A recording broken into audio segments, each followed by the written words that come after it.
Queen Mary, where you going, come on? Don't ask me nothing, child. Give me match and oil.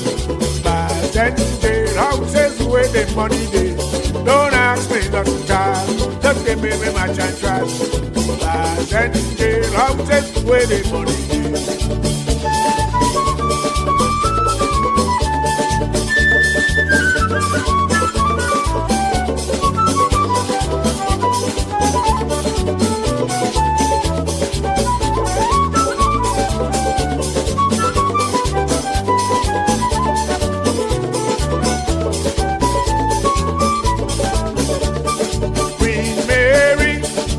Where you going, come on? Back and belly, tell me where you going, come on? Don't ask me nothing, child. Just give me match and oil. Bars and jailhouses where the money is. Don't ask me nothing, child. Just give me match and trash. Bars and jailhouses where the money is.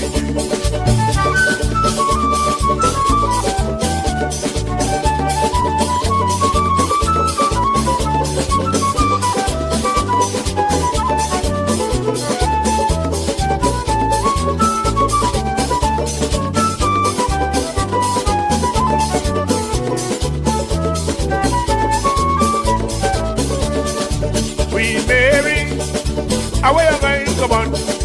Back and belly, tell me where you going, come on? Don't ask me nothing, child. Just give me match and oil. Bars and jailhouses where the money is.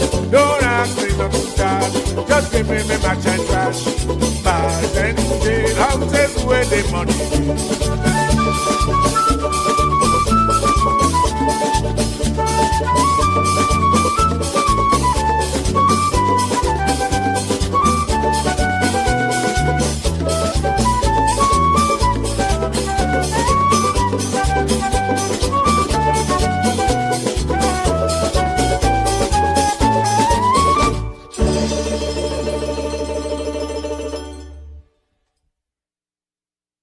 Brothers and my sisters, we stand again at a threshold of conscience, a place where the nation must decide whether it will live the creed it carved into stone or continue to run from the promise it made to the world. For too long, America has stretched out her hand to the weary and the wandering, yet pulled it back when the stranger drew near. But I am here to say that a nation cannot bless the earth while building walls around its own compassion. Some say close the gates. Some whisper that is not enough room at the table. But I say to you, fear is a poor architect of a house meant for freedom. This land was not shaped by one color or one tongue. It was carved by the sweat of immigrants, the dreams of refugees, and the blood of the enslaved. Together they built a nation that has not always loved them back. We are told that newcomers are a burden, but history testifies that the immigrant is the seed of renewal, the bold soul who leaves the known for the unknown, and by courage alone, it spans the boundary of what is possible. Let us never forget, nobody chooses to uproot their life for comfort. People cross deserts and oceans because staying means death, despair, or silence. We who preach liberty to the nations cannot turn our backs when the nations come knocking at our door. And though men draw borders with pins and fences, God draws only one circle, the circle of humanity. Within that circle, no race is foreign, no language is alien, and no child is illegal. We are caught in an inescapable network of mutuality. If we deny justice to the newcomer today, tomorrow that denial will find its way back to our own doorstep. The chains forged for one group soon rattle on the wrist of us all. My friends, the question before us is not simply who belongs here, but who are we willing to become? Will we be the nation that trembles when strangers arrive, or the nation that remembers it was once a stranger itself? Will we clutch our blessings like misers, or scatter them like seeds destined to grow? Let us choose the courage of welcome. Let us build bridges wider than the rivers and hearts deeper than the politics of the moment. And when history turns the page and our grandchildren ask, how did you treat the ones who came seeking refuge? Let us answer with clear voices and clean hands. We widened the door. We stood for dignity. We believe the world is big enough for all of God's children. For that is how freedom rises, not by shutting people out, but by inviting the world in and daring to live as one human family.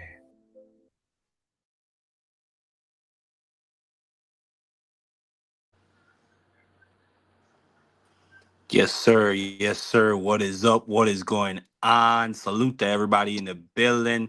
Please smash that like button if you come in. If you're watching the playback and you're new to the channel, please subscribe. I appreciate everybody. I've changed the name of the channel. It's no longer Democracy 101. It's now the Democracy Briefing. I already got my co-host AC up here. How you doing, my brother? What's going on, bro?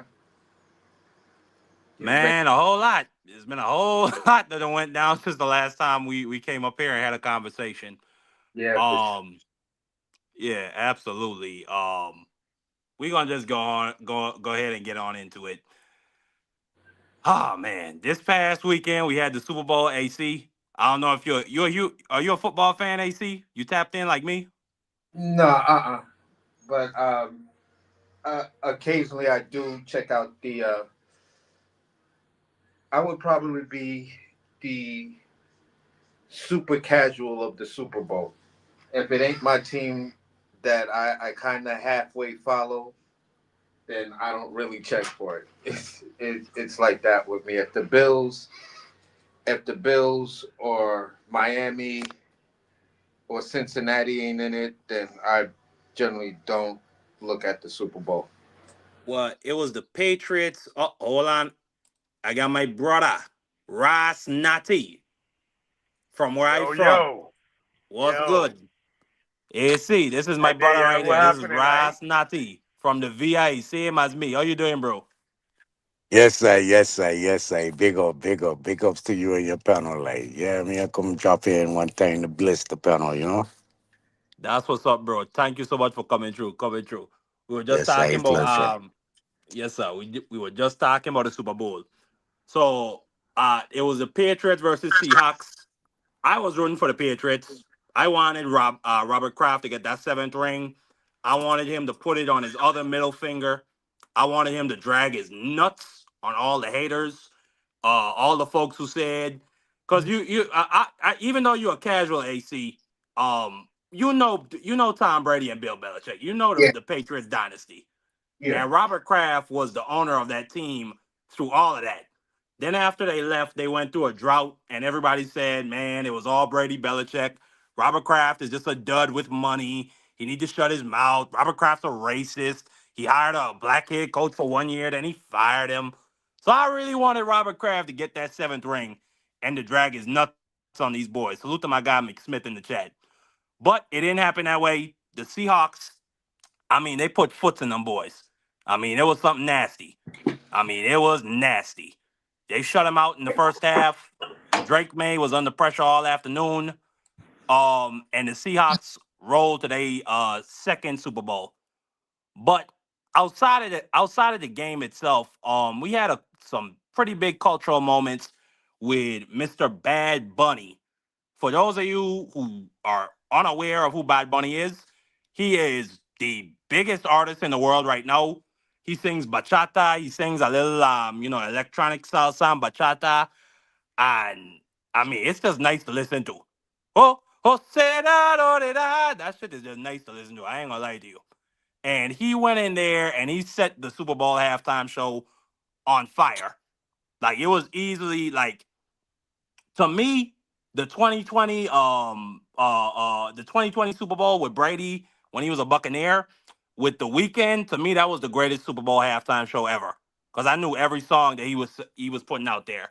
But this right here, like, it had so much to it. Like, bro, it was like Broadway on steroids. So like it starts out, he's walking out. You see the dominoes table. I keep telling people I learned to play dominoes from the Puerto Ricans. Okay, then Capicu chuchazo, baby. yes sir, yes sir. Then somebody actually got married in the middle of the halftime show. You see all these fine ass brown Puerto Rican women they got up there. They were dancing their asses off. Um, the little boy, the 5-year-old little boy that Ice kidnapped. I can't think of his name right now. He brought him out for the show and he handed him his Grammy. That was just such a sweet moment. Unfortunately, at the same time while all this was going on, MAGA and the right were losing their minds. They're saying, oh, why we got this Spanish guy up there? He's not even a real American, despite the fact he's from Puerto Rico. Oh, nobody's going to understand what they're saying. So they made the decision to have like their own little alternative government approved halftime show. It was the Turning Point USA halftime show. And that shit was an absolute flop. You see the number. You see the numbers right there. They stream that shit on YouTube, and that fuck come out at least 6 minutes after the event. I managed to get a screenshot of this. 9,000 views, and then they flooded the shit with a bunch of bots to say that they had 15 million people watching. I don't believe that, not at all whatsoever. Let me just play the reaction of Megan Kelly, who's a AC knows her. She's a big time commentator on the right. Let me just play you her reaction so you get a feel for how these people felt about Bad Bunny. To get up there and perform the whole show in Spanish is a middle finger to the rest of America. Who gives a damn that we have 40 million Spanish speakers in the United States? We have 310 million who don't speak a lick of Spanish. This is supposed to be a unifying event for the country, not for the Latinos, not for one small group, but for the country. So let me just say this. So essentially, she said, "If it ain't white, it ain't right." That's all she really said with all the words. If it ain't white, it ain't right. And like, if you're a Cuban, like, bro, how many more times do they have to bend y'all over and drive it right up there for y'all to realize they don't give a F about y'all? Like, we got your vote. Now you dirty Latinos can get the fuck on. Like, we don't really fuck with y'all. Latino for Trump. I will vote. Yeah. For Donald Trump. For Donald Trump. Una injusticia, una grande injusticia. Yanette Correa screams injustice after her husband was placed on an expedited deportation order after showing up to his immigration check-in in Miami. Like, how many more times do these folks have to drag their nuts on the Cubans? But you got to go back to you got to go back as far as the Bay of Pigs. You feel what I'm saying? Because Cuba used to be America's Vegas. Pretty much, yeah. You feel what I'm saying? Before I let you go, I just got one more thing to add to it. Then I'm gonna let you, and then I'm gonna let Naughty cook on whatever y'all think about the halftime show and these people's reaction. So they wanted Kid Rock to be the halftime show for the Super Bowl. This old dried up motherfucker who has not had a hit in almost 2 decades versus the number one, like Bad Bunny has been the number one streamed artist on Spotify for 4 years in a row. Just won everything at the Grammy. Album of the year, song of the year, artist of the year. And they wanted this old decrepit motherfucker to be the halftime show. And I just want to, like, this is some quotes from Kid Rock. And I just, like, the timing of this with all the Epstein file stuff is hilarious. I mean, it's not hilarious because, I mean, he sounds like a pretty sick dude. But this is a quote from one of Kid Rock's songs. Young ladies, I like them underage. See, some say that's statutory, but I say that's mandatory. Wow. Then this clip of bro surfaced. Olsen twins. Why is every guy in America waiting for these chicks to turn 18? I mean, you know what I say? If there's grass on the field, play ball. He's talking about the Olsen twins who were 14 years old at the time. So they want that old, decrepit. Apparently, this is the Family Matters choice that MAGA wanted. But I'm gonna let you go in, AC. One more thing for my bro Natty. You see the VI flag right there? The VI flag was represented. Also, my mother's flag, Grenada. We were out there. We were represented. Bad Bunny, he said Las Antilles. So he called out the whole Caribbean. But I just wanted to make that known. The Virgin Islands was well represented Super Bowl halftime show. But AC, you got any words for these punks? Yeah. Like I was saying before, you got to go back to that, right? Cuba used to be that. You know, you look at the star power. Like, what would the people say who watch Ricky Ricardo, I Love Lucy, and her Cuban husband, who didn't perform none of those songs in English on that television show back then? So it's like, you know, for you to be upset, you're slapping the face in American history to understand how important Latin culture has been to American history. You feel what I'm saying? Half of the country was owned by Mexico. My tribe is a descendant of Mexicans. So, like, bruh, you know what I'm saying? So, moving forward, the crazy thing was Kid Rock's statement. And then to be disappointed by Some Chris say Brown. it's statutory. I say it's mandatory. Yeah. Then to hear what Chris Brown has to say, bro, it's not your moment.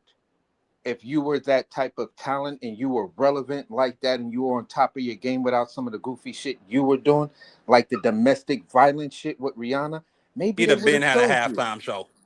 you would have been had one, bruh. But you decided to beat Rihanna up over a fucking phone, so that blew your chance. So sit back, relax, enjoy the beautiful show that we saw. When I saw those two people getting married, I damn near choked up. Grown ass man ready to pop off on whatever, but I'm watching that like, yo, that shit is actually beautiful. To watch the little kids running around and dancing and stuff like that, I was like, that looked like going to one of my homies, you know, cookouts and stuff like that during Puerto Rican Day, and they got the whole fucking pig out. You got your Puerto Rican rum and everything, and everybody's just dancing and the old, you know, the pretty ass old fucking Spanish lady just comes like, come bailando, and you like, nah, I really can't get that. No, it's okay, just move like this, and you just like, oh my God, this lady, you somebody aunt or nana up in here, but you can get it. You feel what I'm saying? They're the finest women in the whole world. I really don't care what nobody got to say. I love my black women, but Puerto Rican mixed women, they are the finest women in the entire world. And it's not a competition. You feel what I'm saying? So that brought back all kind of memories of me going when I was dating this one of my first Puerto Rican girlfriends named Margaret, going to her house and going to birthday parties. Like, wow, y'all shit is just like us with this, how we get down for birthdays in indigenous culture. So I don't see, that's what made me be like, yeah, all right, cool. You feel what I'm saying? Because it's the type of thing that brings everybody full circle. You have no choice but to smile. And if you sitting up there mad at that, then you showing more of being non-American than any immigrant that ICE has arrested. You feel what I'm saying? Because you're not being American if you're chastising that. This is a melting pot. America, there's no one picture. It says it on the fucking Statue of Liberty. Find out why we got that. Find out why we chose that to be our symbol of immigration. It's a big fucking statue. And if people can't get around that, then you know what it is. You're just a fucking racist. Because what does that say? Give us you're tired, you're hungry, you're poor, you're downtrodden. That means every one of those people seeking asylum should have that ability. And Bad Bunny, his music, that was a representation to tell Donald Trump, this administration, ICE, Pam Bondi, all those fuck faces that fuck you. And that's why I loved it. And that's Absolutely. why I actually tuned in for that part and watched the whole 15 minutes. And then went on YouTube and watched it again. Absolutely. This part where they brought out the young man that got kidnapped, that was something special. Yeah. Raz Nati, my boy. What was your thoughts on the Super Bowl halftime show and Hold Oliver on, hold Yapton on, hold on. from the I deal with my police? daughter right now, so let me deal with her right quick. But No just problem, no let problem. me We'll also come just back to you later. shout out this to bring out Xander's Ayers. You Oh feel what yeah, I'm yeah, saying? yeah. They brought out Xander and Emiliano. To bring out Xander and Emiliano, I was like, yeah. Now just to throw my shade, bro, you over there that's trying to culture culture junkie Puerto Ricans right now because now you want to be Puerto Rican, then why didn't you just show up right there or drop a tweet saying how much you was in support of that? Shakur Stevenson, if you want to try to get Puerto Ricans on your side and you want to try to say, yeah, I'm Boricua, I am Bori, I am Bori, I am Boteriqueño, then you know what? Bro, you got to stand up for your people. But not only that, AC, you mentioned something earlier about the indigenous part of it. Those people are Tainos. And I don't give a fuck. Like every person that has family that could trace they roots in Puerto Rico back to the 20th century, back to the 19th century, you probably have Taino blood in you. Yeah. Now it might not be much because they did their best to exterminate those people. And now the government of Puerto Rico is pushing a paper genocide where they're not even acknowledging them in the history in their school's history books. But everybody down there knows that that island belongs to the Tainos Yeah. and that the Spanish did their best to wipe them out. They had their own language. They had their own way of governing. They were the true indigenous people of Puerto Rico. So at the end of the day, you know, those who were, kidnapped and forced into labor, they became trackers. You feel what I'm saying? During the slave trade, because you were dark enough, but you still had something that could separate you from the black African. So it's like, bro, if y'all don't, you can try to tell me what you think you know, but Tainos were some of the darkest people on the planet. You feel what I'm saying? Next to Africans. So stop with everybody's whatever. It's definitely lineage and linkage and stuff like that. But at the end of the day, man, respect the Tainos out there. Respect anybody, and even if you are like that, I don't know why Puerto Rico would want to remove that. Any Puerto Rican politician would want to remove that part of their own heritage. But But right then now again, they're look at trying what they're to trying to do here in America. because they can't receive territorial recognition, they're trying to receive federal recognition as an indigenous tribe under the what's that act called? The Indian something act? The um, I can't remember the exact term, but my tribe used the same act to Yeah, it's when the we act became. that gives Eh, in native tribe sovereignty. But Nadi, Yeah. you ready? You got your thoughts ready? Um, nah, not really, but yeah, I can comment on something. the Super Bowl thing. I didn't watch it. Ain't no really watch it nothing. I didn't watch it at all. I really don't entertain them thing there. I try not to support them people categories and holding us back, you know. Um so I don't invest my data into them thing there. But hearing a story coming from you, the Respect. man, that thing sound a prejudice thing still. You know what I'm saying? I can't believe 2026 America still moving in this identity where they want to be separate against this person and that person and this person when Oh no, everyone is the Naughty, same. Naughty. I forgot to show one more clip. So after Donald Trump came out and said, "This is the worst halftime show ever. This guy's just mumbling. Nobody understands what he's saying." It said everybody needs to turn over to the Turning Point USA show. If you're a real American, you'll turn off your TV right now.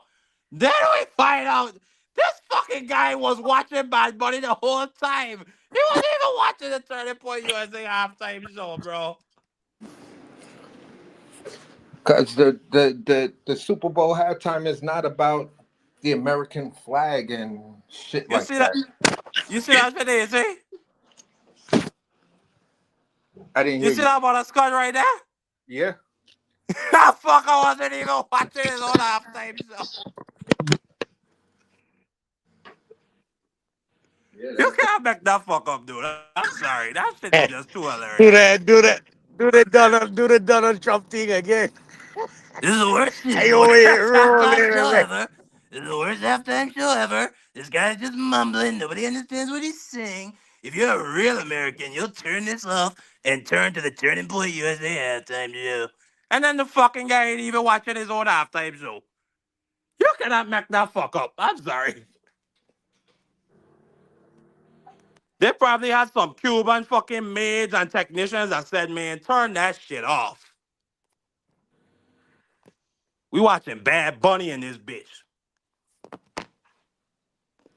Oh, and here we go. Here we go. We got Coon Coon number one. Coon number one, my brother Pittsburgh T. I dropped the link for you, Pittsburgh T. You can come give your thoughts.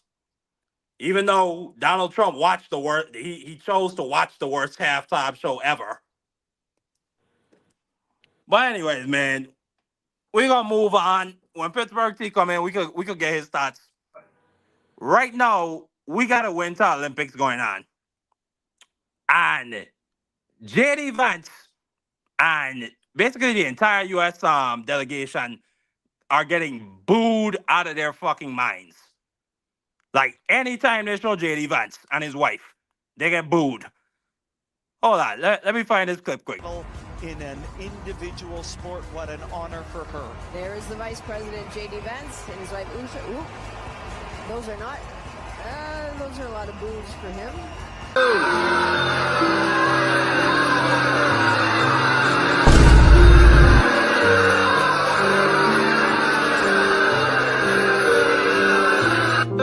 Look at the scale of senators, probably one of the more unpopular senators, but Texas is still a red state. But here's what I would say. The Winter Olympics begin this weekend, Mr. President. I just spoke to Marco Rubio. I just spoke to J.D. Vance. They're over in Italy and representing us very well. They're doing a great job. Did you see that the Vice President got booed during the opening ceremony, though? What do you make of that sort of frosty? The Vice President got booed during the opening ceremony. What do you make of that frosty? No, I didn't see that. Is that true? Is that right? Yeah. It's surprising because people like him. Well, I mean, he is in a foreign country, in all fairness, but he doesn't get booed in this country. Wow. That motherfucker that get booed everywhere he go. They just were booing him at the Washington Commanders game. We got my brother Pittsburgh T on the panel. Pittsburgh T, you got your own thoughts on Bad Bunny and the Boricuas, the bachata, the salsa, the Lady Gaga, Ricky Martinez. What's your thoughts, Pittsburgh T? Well, salute to all of you fellas up here. Interesting discussion. First off, much respect for you, Marky. Anybody listening, make sure you hit the like button. I rock with Marky 1000%. I really don't agree with any of this stuff because the problem is American football, and we're turning to all these other things. It's American football. It's halftime. The guy speaking a language that majority of the people that's functioning and watching do not understand. It's entertainment for the people viewing. The people viewing didn't know what the hell that man was saying. He was speaking in Spanish. The damn subtitles was in Spanish. It just didn't make any sense. The problem is that people have such a dislike for Trump that they feel like anything anti-Trump is a good thing, which is not really good because it takes your rationality away from it. You would not get this in Fever, where you'd have an American singer completely singing this in America in another country. It just wouldn't happen with subtitles in America. That would never happen. And this is American football where they get the college players come from America. Everything is from America. So it's not exactly the same thing as these other equations. All these other games are like worldwide games. This is an American game. So that's utterly ridiculous. And lastly, I'll say this. The fact that Super Bowl was in the Bay Area with all those great artists and they couldn't find one from that area is ridiculous. And secondly, lastly, it's Black History Month. They keep doing this stuff. This just don't make any sense. So and salute to my brother Dub Rightside. Dub Rightside coming on the panel. Salute to you, my brother. I'm glad you hopping on. I'm gonna let you cook What and up, give your Marky? thoughts on the Super. Yeah, what's good, my brother? What's good? I'm gonna let you cook on and give your thoughts on the Super Bowl halftime show in just 1 second. Pittsburgh team, I'm gonna call absolute bull crap on what you just said. Yeah. Bad Bunny is the #1 streaming artist, not only in the world, but in the United States of America. Not only that, like we've had foreign viral hit songs before. You remember Gangnam Style? When the entire country didn't know what the hell that man was talking about, but they were doing that shit with their hands, where they were swinging their hands and talking about, hey, sexy lady, whoop, whoop, whoop, whoop. But so I mean that's just a load of bull crap. And That was then American though, I bro. didn't That's understand a not the word that audience. man was saying. I didn't understand That's a not the word that man audience. was saying, but I was on my feet with my mother, my nephews, my sons, my cousins, my whole family was there. We were dancing. We didn't understand a word this man was saying either. But can Not only I? Well, that, why was like somebody I'm from St. Well, hold on, let me just Good. say this, and then I gotta let Dub Rightside go so we can move on. I'm from St. Croix, so bachata salsa music. I came up learning dominoes, listening to that music. You know what I'm Bro, don't saying? nobody listen to that. Spanish people in Miami don't even listen to that crap. They don't listen to How you gonna say reggaeton, nobody bro. listen to the music? Man, They One of don't the man, you most listen to that crazy, crap. #1 They man. streamed don't. artists in America. They That doesn't don't, make bro. sense. Not in America. They're Yes, in the the select fuck they pockets in the do. world, So he's yes. not the number. Hold on. Spanish So he's people not the don't number dominantly one listen Well, to streamed that artist in crap, bro. America. There's no songs. You assuming that all Spanish people listen to that crap. They don't. I Reggaeton is not understand. very I popular among understand. Spanish people. I understand if you from Hold on. So Omaha, you wait. Hold Nebraska. on, Noddy. Hold on, though. No, So I'm you're from saying he's Miami, not bro. the I'm in number? Miami right now. Most people in Miami do not listen to no fucking reggaeton. They listen to Spanish, Latin music. They do not listen to that crap. There's pockets of people that listen to it. It's not very predominant. It's Pockets of very people. slim. Why are you talking what Pockets. you don't So know? why are you doing that in the NFL Why when are that's you not talking your audience? That has nothing absolutely to do with the don't audience know? of the NFL. But why are you absolutely talking what you don't know? As far as Spanish music is So concerned, is that the reggaeton. audience of the Let me finish. NFL? Let me Hold finish. on. Let's be in Reggaeton is order. Go Go ahead. ahead, AC. Now I'm gonna go to Dub Rightside. Reggaeton is the top 3 forms of Spanish music. Reggaeton is up there, bro. Every reggaeton Oh, artist it's not, bro. had money. Other than that, let me point out some actual facts to you. There was a time in this country, in America, where at Channel 5 used to show karate flicks. Everybody was into subtitled karate flicks. There's so many people in America who are into subtitle animations. Get the fuck out of here all the way with that Bro, bullshit nobody. you're So talking. American football people watching American foot. People the Spanish They're people don't American listen to football that people crap, who bro. Hold watch on. That So shit you animation. think actually American football disappeared. What the fuck is this idiot That talking? shit Man, disappeared, bro. That shit. Listen, Pittsburgh reggaeton team. complete. But I'm sorry to mute you, Pittsburgh team. I gotta go to Dub Rightside so we can move on. But I'm gonna let you cook on these other topics, okay? But that like no, like first, Bad Bunny is the #1 streamed artist in America, so that just defeats your whole point. No, Oh, it go ahead, don't, Dub bro. Rightside. That's not American football. Bro, Dub Rightside, go ahead, go ahead. What was your thoughts on the halftime show? It was beautiful, just outside of the music. Like it was some beautiful stage production. I was showing it earlier. The Domino's table. They had Xander Zayas and Emiliano out there. They had a wedding take place. They brought the little boy that got kidnapped by ICE. He handed him his Grammy. And then the VI flag. You see that VI flag right there, Dub, right side? My homeland. You know what I'm saying? Where I was born. We was represented out there. And the Grenadian flag was out there. What was your thoughts, though, Dub, right side? Well, first things first. Can y'all hear me? Testing 1, 2, 3. I can hear you, Dub, right side. I can hear you. Shout my out to Georgian Marky. brother. Shout out to Marky. Shout out to my brother AC. What I think I heard the brother he came up. He Roz. Shout out to him. I think he said he from where you from, Marky. Respectfully, correct? Absolutely, that's my brethren. Shout out to that great brother, man. Shout out to my brother Pittsburgh. I'm gonna be short with it, man. You know, I ain't really watched too much of the halftime show. I'm not a halftime show watcher, regardless. That's not my thing. It is what it is. I disagree with some of it. There was a scene that was shown to me. It looked like I don't know. He was standing on top of a truck.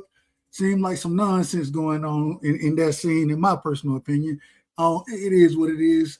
Overall, I don't really have too much, so I'm going to yield my time back to Pittsburgh accordingly. I'm going to yield my opening statement to Pittsburgh so he could finish saying what he was saying before he was cut off. Go ahead, Pittsburgh. Man, go ahead, Pittsburgh. Let's back to you, though. Look, this is the problem with what y'all doing. Y'all making this a worldwide thing. This is an NFL, the United States football game. All that other bull y'all talking about don't make sense. The players on the field didn't even understand what the hell that guy was saying. Like, if you look at the stadium, they didn't. People are trying to turn this into a political thing because they want to make everything apolitical because they don't like Donald Trump. This is absolutely people insane. Are trying to turn it into a political They thing. are because it's Trump did this, Trump did that. Bro, Trump is not like, people don't sit there and follow no politician to the T. This is absolutely wrong. This doesn't make any sense. There's no other venue that would do something as crazy as this. And again, ain't this Black History Month? This Black History Month, unless I bump my head or something, this fucking Black History Month where American blacks run around and they ain't even representing the shit. All this other shit that we doing, it don't make a lot of sense. And people have such a hatred to Trump that they can't even use common sense. And as far as whatever he doing in other countries, don't nobody give a damn about that. They're not going to have American blacks rapping at fucking biggest rodeo event. Like, why the fuck are we down for this stupid shit? This don't make. He's not from another country. It's not the right genre of music. It's not. It's just not. Like, certain shit go with certain shit. Rap don't go with rodeo. Like, this ain't hard to do. Rock and roll don't go with rap. But it just certain shit just don't go together. That's why for the So we audience. didn't have Gloria Estefan? Have you been to a black rodeo? Yes, I have. That's all they play. And they were playing. No, they play cowboy music. I've been them. They play cowboy music. So you asking me if I've been one? I've been one. I'm telling you, they have them down here all the time. But you act like there are no Latin. You act like there are no Latin football players. Are there? I never said it was none. I never said Latin that. Football players. Bad Bunny is an American. What the fuck, stupid shit are you talking about? If that's not the audience, if you got less, if that's not the audience, if the people don't, I know you don't, because you like the nonsense. There are Spanish dudes who watch football in the audience that know that. Like, come on, man. You just coming up here just to say retarded stuff because you want. So did people understand it? I said people don't for that guy. Like, see, you making it politics. I never made it about politics. Look at this dude that you're trying to protect, homie. Look at Who am I protecting? Who am I protecting? When am I protecting? Because I said the people didn't understand it, bro. Like that's not, again, you're making it political, bro. No, but we're not making it political. Donald Trump. Yes, you are. He keep talking about Donald Trump. Nah, bro, I never brought that up. Have an alternative halftime show. And he said Kid Rock should be the halftime performer. Do you think Kid Rock should have been the halftime performer? Trump ain't I'm not a follower of Trump's every word and hang on of his word. That's what y'all doing. I don't do that. Him out for making it because political? Listen, I don't think that, like, as far as an American performer that's in America, I think that's what happened because that's an American football game with American players that are generated. Right. That are generated from here, that speak the language of America, that people can understand what the fucking people are saying. I think he didn't speak English. He didn't speak English. He didn't speak English that fucking. He didn't speak English none of that time. It's not an American language. Okay, bro. Now we're gonna play crazy like people don't speak English.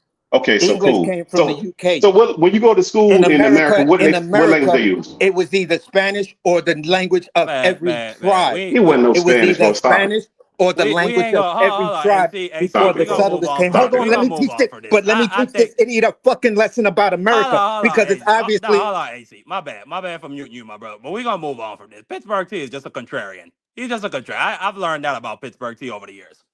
We're gonna move No, on to the bro. next No, topic. that's not considered. I Yes, just you don't agree are. with y'all Yes, you are, narrative. Y'all Pittsburgh making T. it political and it's not. And y'all trying to make it this other Who made stuff. it political?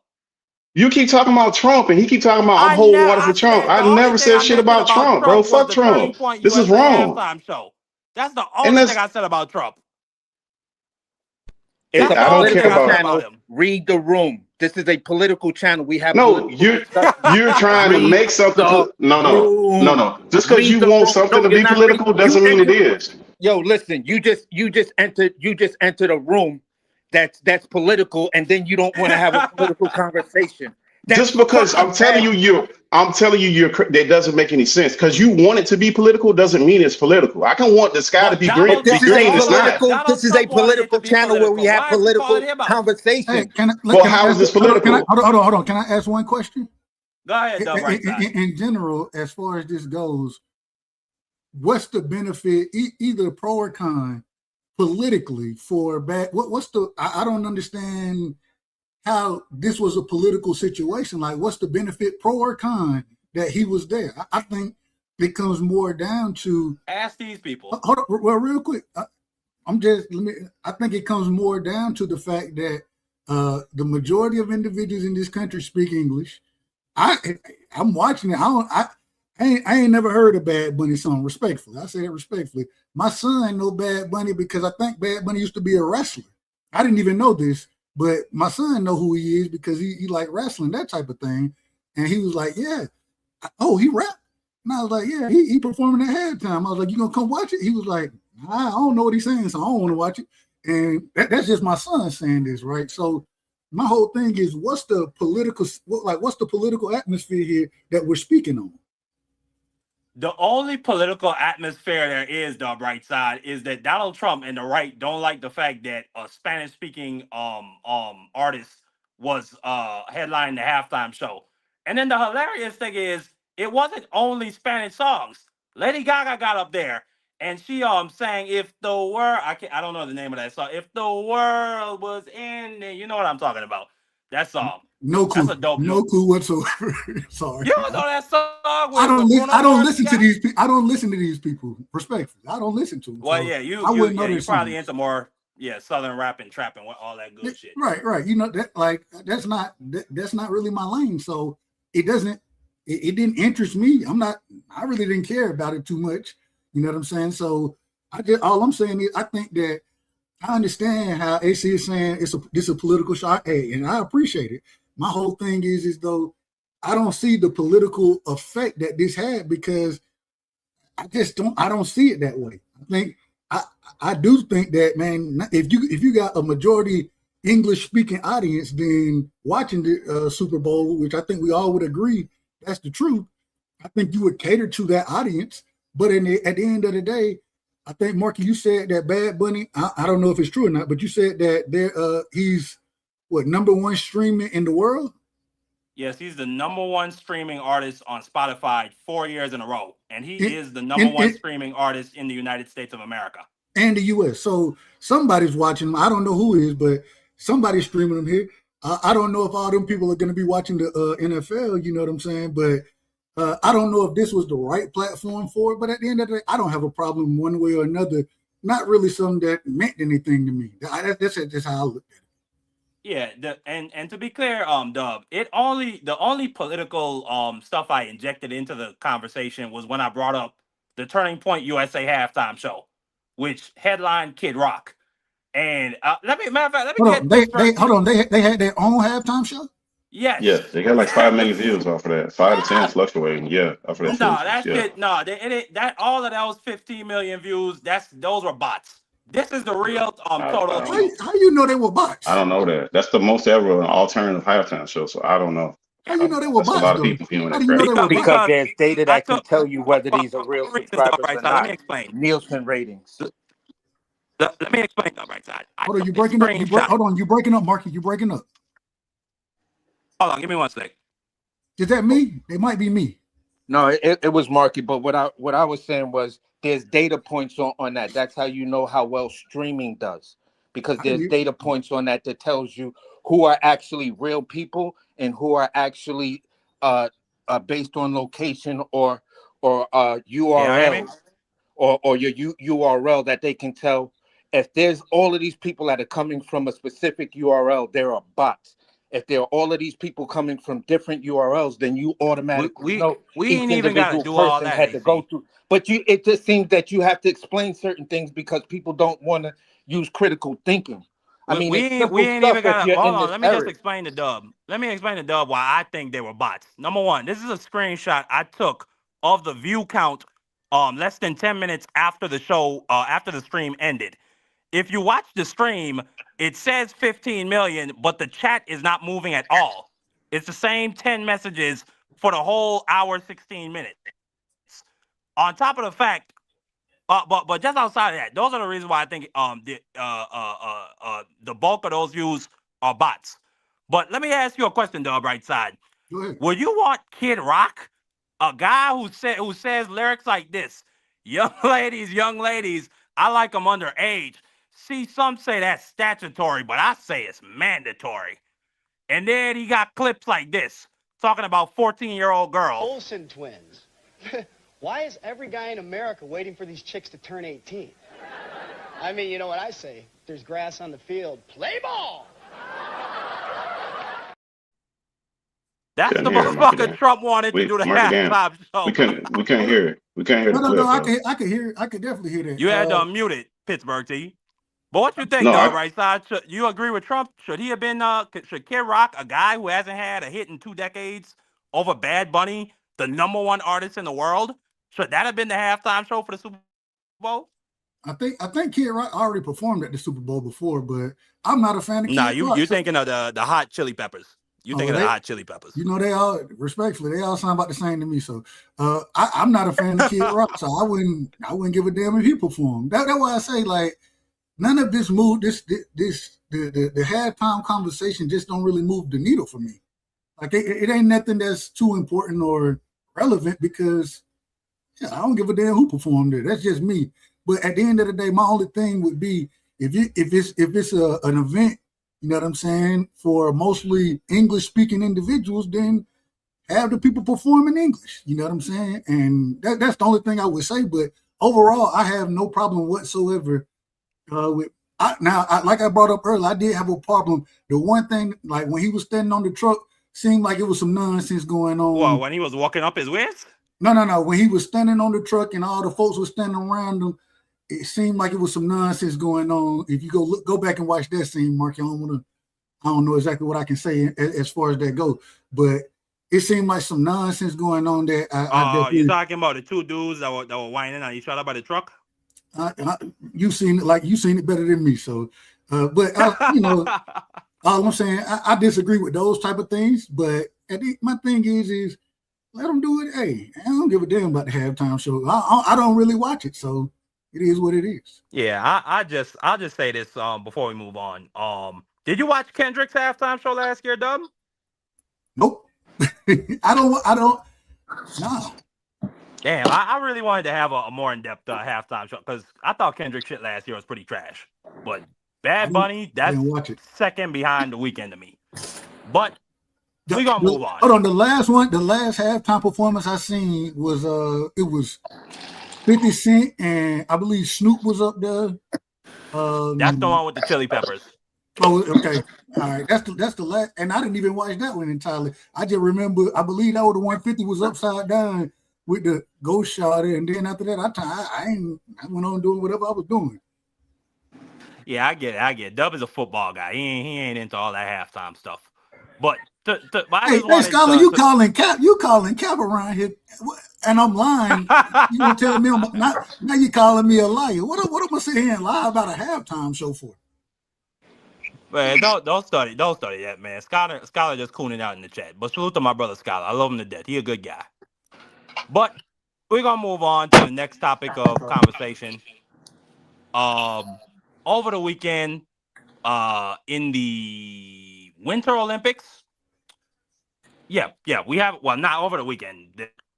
This past month, really. The Winter Olympics started over there in Milan. We have our athletes over there. They're competing for us. JD Vance gets booed at every opportunity. Like the crowd makes sure to drag they nuts on JD Vance every chance they get. In an individual sport, what an honor for her. There is the Vice President J.D. Vance and his wife Usha. Ooh, those are not. Those are a lot of boos for him.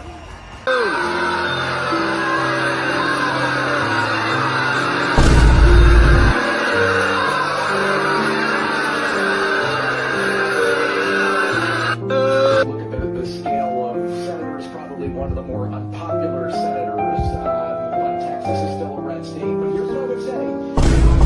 The Winter Olympics begin this weekend, Mr. President. I just spoke to Marco Rubio. I just spoke to J.D. Vance. They're over in Italy and representing us very well. They're doing a great job. Did you see that the Vice President got booed during the opening ceremony, though? What do you make of that sort of frosty? The Vice President got booed during the opening ceremony. What do you make of that frosty? No, I didn't see that. Is that true? Is that right? Yeah. It's surprising because people like him. Well, I mean, he is in a foreign country, in all fairness, but he doesn't get booed in this country. So just to say, the backdrop of most of that protest, Dub and AC, is because JD Vance, rather than bringing the Secret Service to Milan to be his security detail, this motherfucker chose to bring ICE as his security detail. And the people of Milan are livid. The mayor of Milan, he came out and he said, hell the F no. This is a militia that kills. It's clear that they are not welcome in ICE. Or excuse me, it's clear they're not welcome in Milan. There's no doubt about it. Can't we just say no to Trump for once? As a result of them being in the city, the people of Milan are wilding out. Like, they are full on rioting. Like, some of this stuff, I'm going to play this. This looks like warfare. Like, they're really going to war with the police over ICE being over there.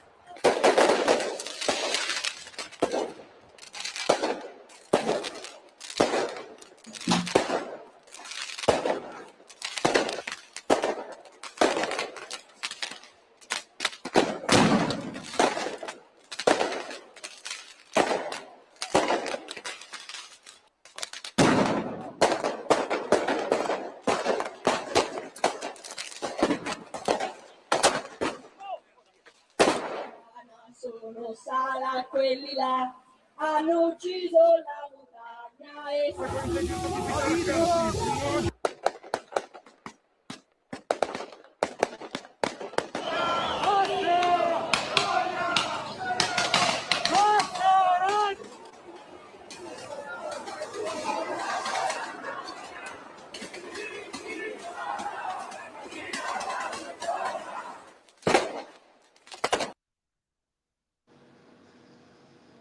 They should be arresting them folks. They should be. Everybody shooting fireworks at folks and all that. No, they should be arrested immediately. Okay, that's a bit crazy for me because at the end of the day, if I shoot a firework at you, there's a militia group that has killed more than 100 people in their own custody. Shot at least 7 or 8 people, killed 2 American people with gunshot. I don't want them in my country. If that was me, I'm out in the street protesting against my government to say, why the fuck did you let this happen? This can be considered an act of war. Can y'all hear me? Yeah, we can hear you. Yeah. No, you out of order, AC. You out of order. I agree with you, Dub. Like, that is a bit out of order. You could set shit on fire, but at the same time, they are outraged.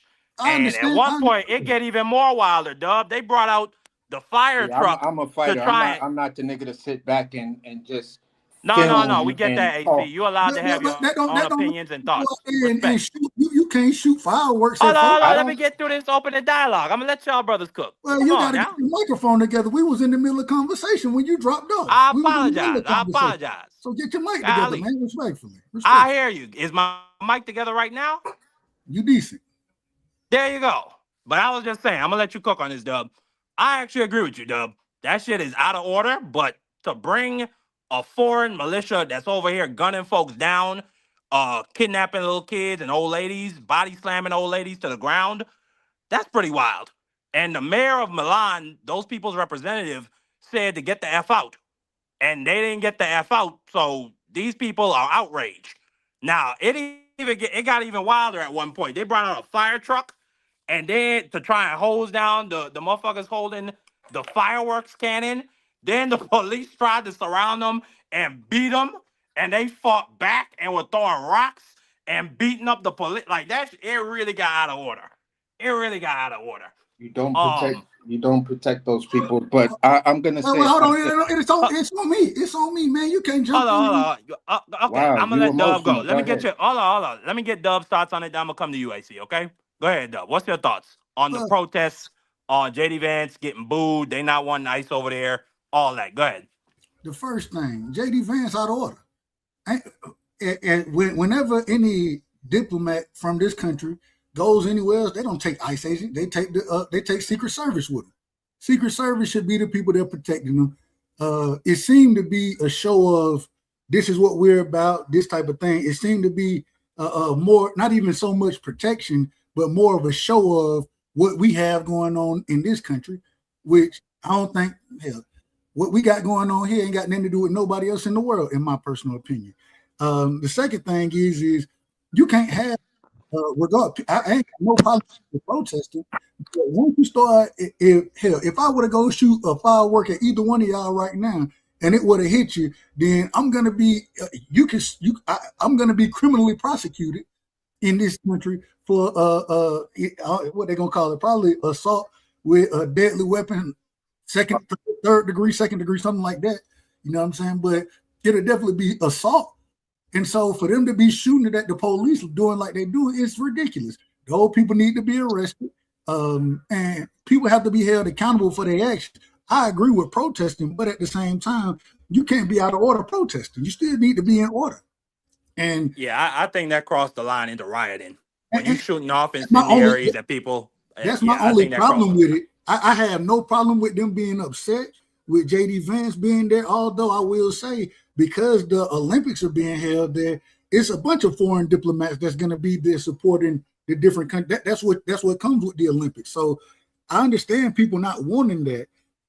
But in the same right, I think that JD Vance was wrong for having ICE there. I think there are a lot of different scenarios or a lot of different things that's happening here that are out of order and that's wrong.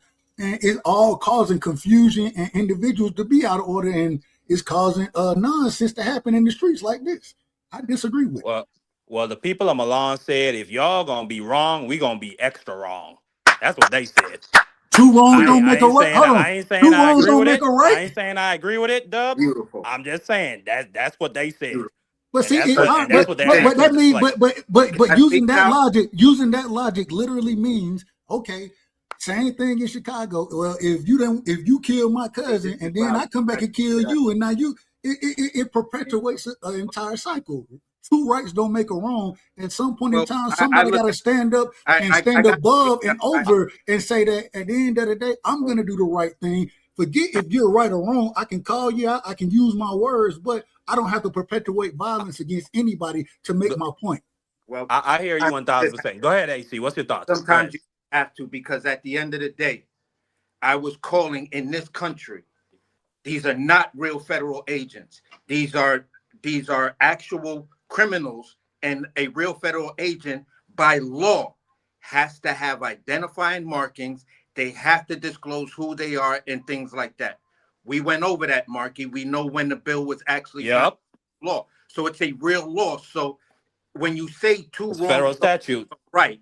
When you already have a force that's willing to kill you, willing to harm you and hurt you, your words are not going to move the needle. You then have to say at that point, are you willing to die for your cause? Are you willing to put your life on the line for your cause? This is why the fucking America has a military. America uses a draft because one country did something wrong that we felt was wrong and they may have used force, and then we go back and use force. So that fucking argument falls completely apart when you look at it at every level. At every level. It doesn't matter. At every level. Force, sometimes you have to meet force with force. That's just an ugly truth about humanity, about life itself. We see it with insects. We see it with animals. We see it with fish.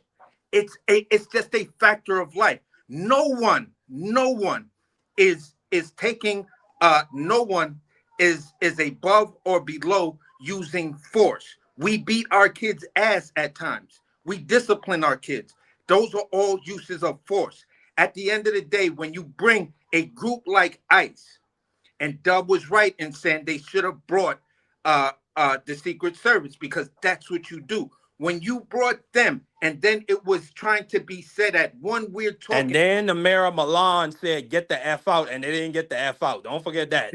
Then at the end of the day, the mayor of Milan, the prime minister, whoever, what's the name, should have told J.D. Vance respectfully, here's a notice for you to get the fuck out of our country, you and your ICE. It's either they go or all of y'all go. And that's it. So when that didn't happen, the people of that community said, wait a minute. Americans are just going to come over to our country and say, fuck you to our mayor and our laws and the fact that ICE doesn't belong over here. That's an American thing. And then we're not supposed to turn it up. I'm all for people turning certain things up. There's certain things I feel you don't turn up. But when there's situations where when someone comes with an invading force, ICE is an invading force. Their job is to wreak fear. They do not carry out criminal or legal acts. This is an invading force that showed up with the Vice President of America. No, get the fuck out of my country. And if you don't get the fuck out of my country, we are going to turn this shit up to let you know. Listen, if you're the police and you're protecting these motherfuckers, you're just as bad as them. Hey, Chris, AC, I want to ask. So, theoretically speaking, in this country, right? And I don't know over there. I don't know what trumps what. So don't get me the line. I don't know. But here, federal law trumps state law. Correct me if I'm wrong. Not all the time. Not all the time. No, unless yes, all the time. Unless the federal government. Hold on. Unless the federal government. Well, it depends. It depends if it's in the Constitution. It depends unless the state law.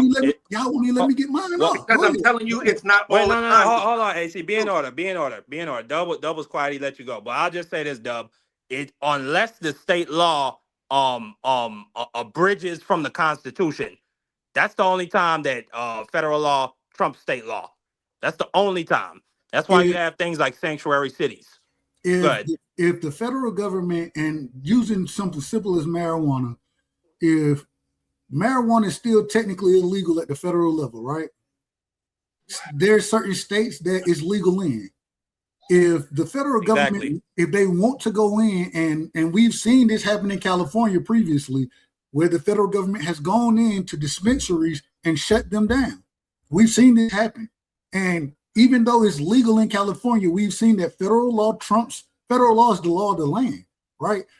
I agree that things should go back to the state. I've told you this from the beginning, ever since we've had these conversations, Marky. I believe that things should start at the state level, because those individuals in that area should be the individuals who tell you or who make the laws that they're going to abide by and vote on those laws. But at the end of the day, the federal government trumps it. That's the law of the land. They trump state law. It's a fact. The Constitution is the law of the land, Dub. And the Constitution is federal. Each state has their own constitution, but the federal constitution trumps the state constitution. That's a fact. Well, I agree with you from that sense. The Constitution is the law of the land over everything. But those people that raided those marijuana dispensaries, I would actually like to go and look at those lawsuits, because I'm almost certain that they probably got a judgment against the federal government, because there is no amendment in the Constitution that makes marijuana illegal or makes it unconstitutional to sell marijuana. So the state law in that case would trump the federal law, the same way how it does in almost any other circumstance. But just before actually nah, we can move on from there. Going to one of the other events Hold that on, happened this weekend. last one, Mark. The only reason I was saying Go ahead. Then I'll let you go. If whoever Milan is where? I don't even know where Milan is in Italy. Italy, thank you. Milan, who's the Italian president or prime minister? Prime minister. She's abroad. I don't know, or she's not abroad. You She's a woman. She's a woman. Excuse me. I'm sorry. She's a woman. I can't think of a name right now. But if she gives that notice to JD Vance and JD Vance them then sit there and thumb their nose at it, then they out of order. But I think because that's where the Olympics are being held at, I think that she would be the one. I don't think the mayor of Milan would be the one who would say you need to leave. I think that's almost like saying during when we host the Olympics here or the World Cup or whatever, and we're doing it in different cities, and somebody end up different. It's different. Don't do that. It's different. How is it different? About a foreign entity. Hold on. How is it different? Because let him explain, Dub. Go ahead. One is the state. One is the state, and one you have to govern under foreign policies. The U.S. has a foreign policy, just like dignitaries and things like that have their policies. Now, as a foreign entity, just like in the first Trump administration when Egypt came and Egypt's guard beat the shit out of all of those protesters, Trump really couldn't, the DOJ could have tried to charge them, but it wouldn't have had any standing because the way they were saying it and the way the Trump administration was saying it was these people were defending themselves from these protesters who were looking like they were going to attack the Egyptian prime minister or whoever he was. So that type of thing fell apart. But there's this thing called diplomatic immunity, sovereign immunity, and things like that. So at the end of the day, what applies as state and federal law for the United States does not apply when you're on foreign ground. But not only that, if the mayor of Milan, who is the leader and who is the democratically elected leader of the people of Milan, the town or the city of Milan, if he makes it clear in no uncertain terms, we do not want ICE, get the F out. Don't you think it's incumbent on the prime minister of Italy, if she wants to maintain order, to heed this man and his words? Wouldn't you agree, Dub? No, I don't. I think that, and well, then that's why you're gonna get riots and people shooting off fireworks in the streets. Let me answer it all. Let me answer. Can I respond? Go ahead. I'm just saying you're gonna get disorder. Well, once again, just because you disagree with what somebody does politically, that don't give you the right to act the fool. That don't give you a right to do that. So what I'm saying is because this is a world event that's going on, I think that you have to have the prime minister's backing to remove a diplomat from any country, regardless if you want to say it's because of ICE or whatever. You have to.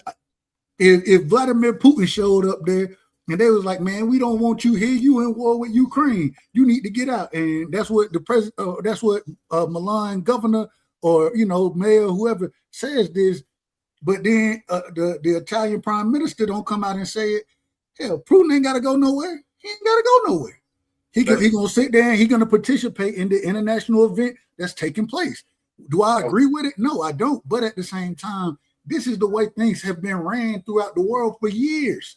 And so when we have individuals going out there and they starting to riot and shoot fireworks at folks and do all these type of things, they're the individuals causing the chaos. They're causing chaos.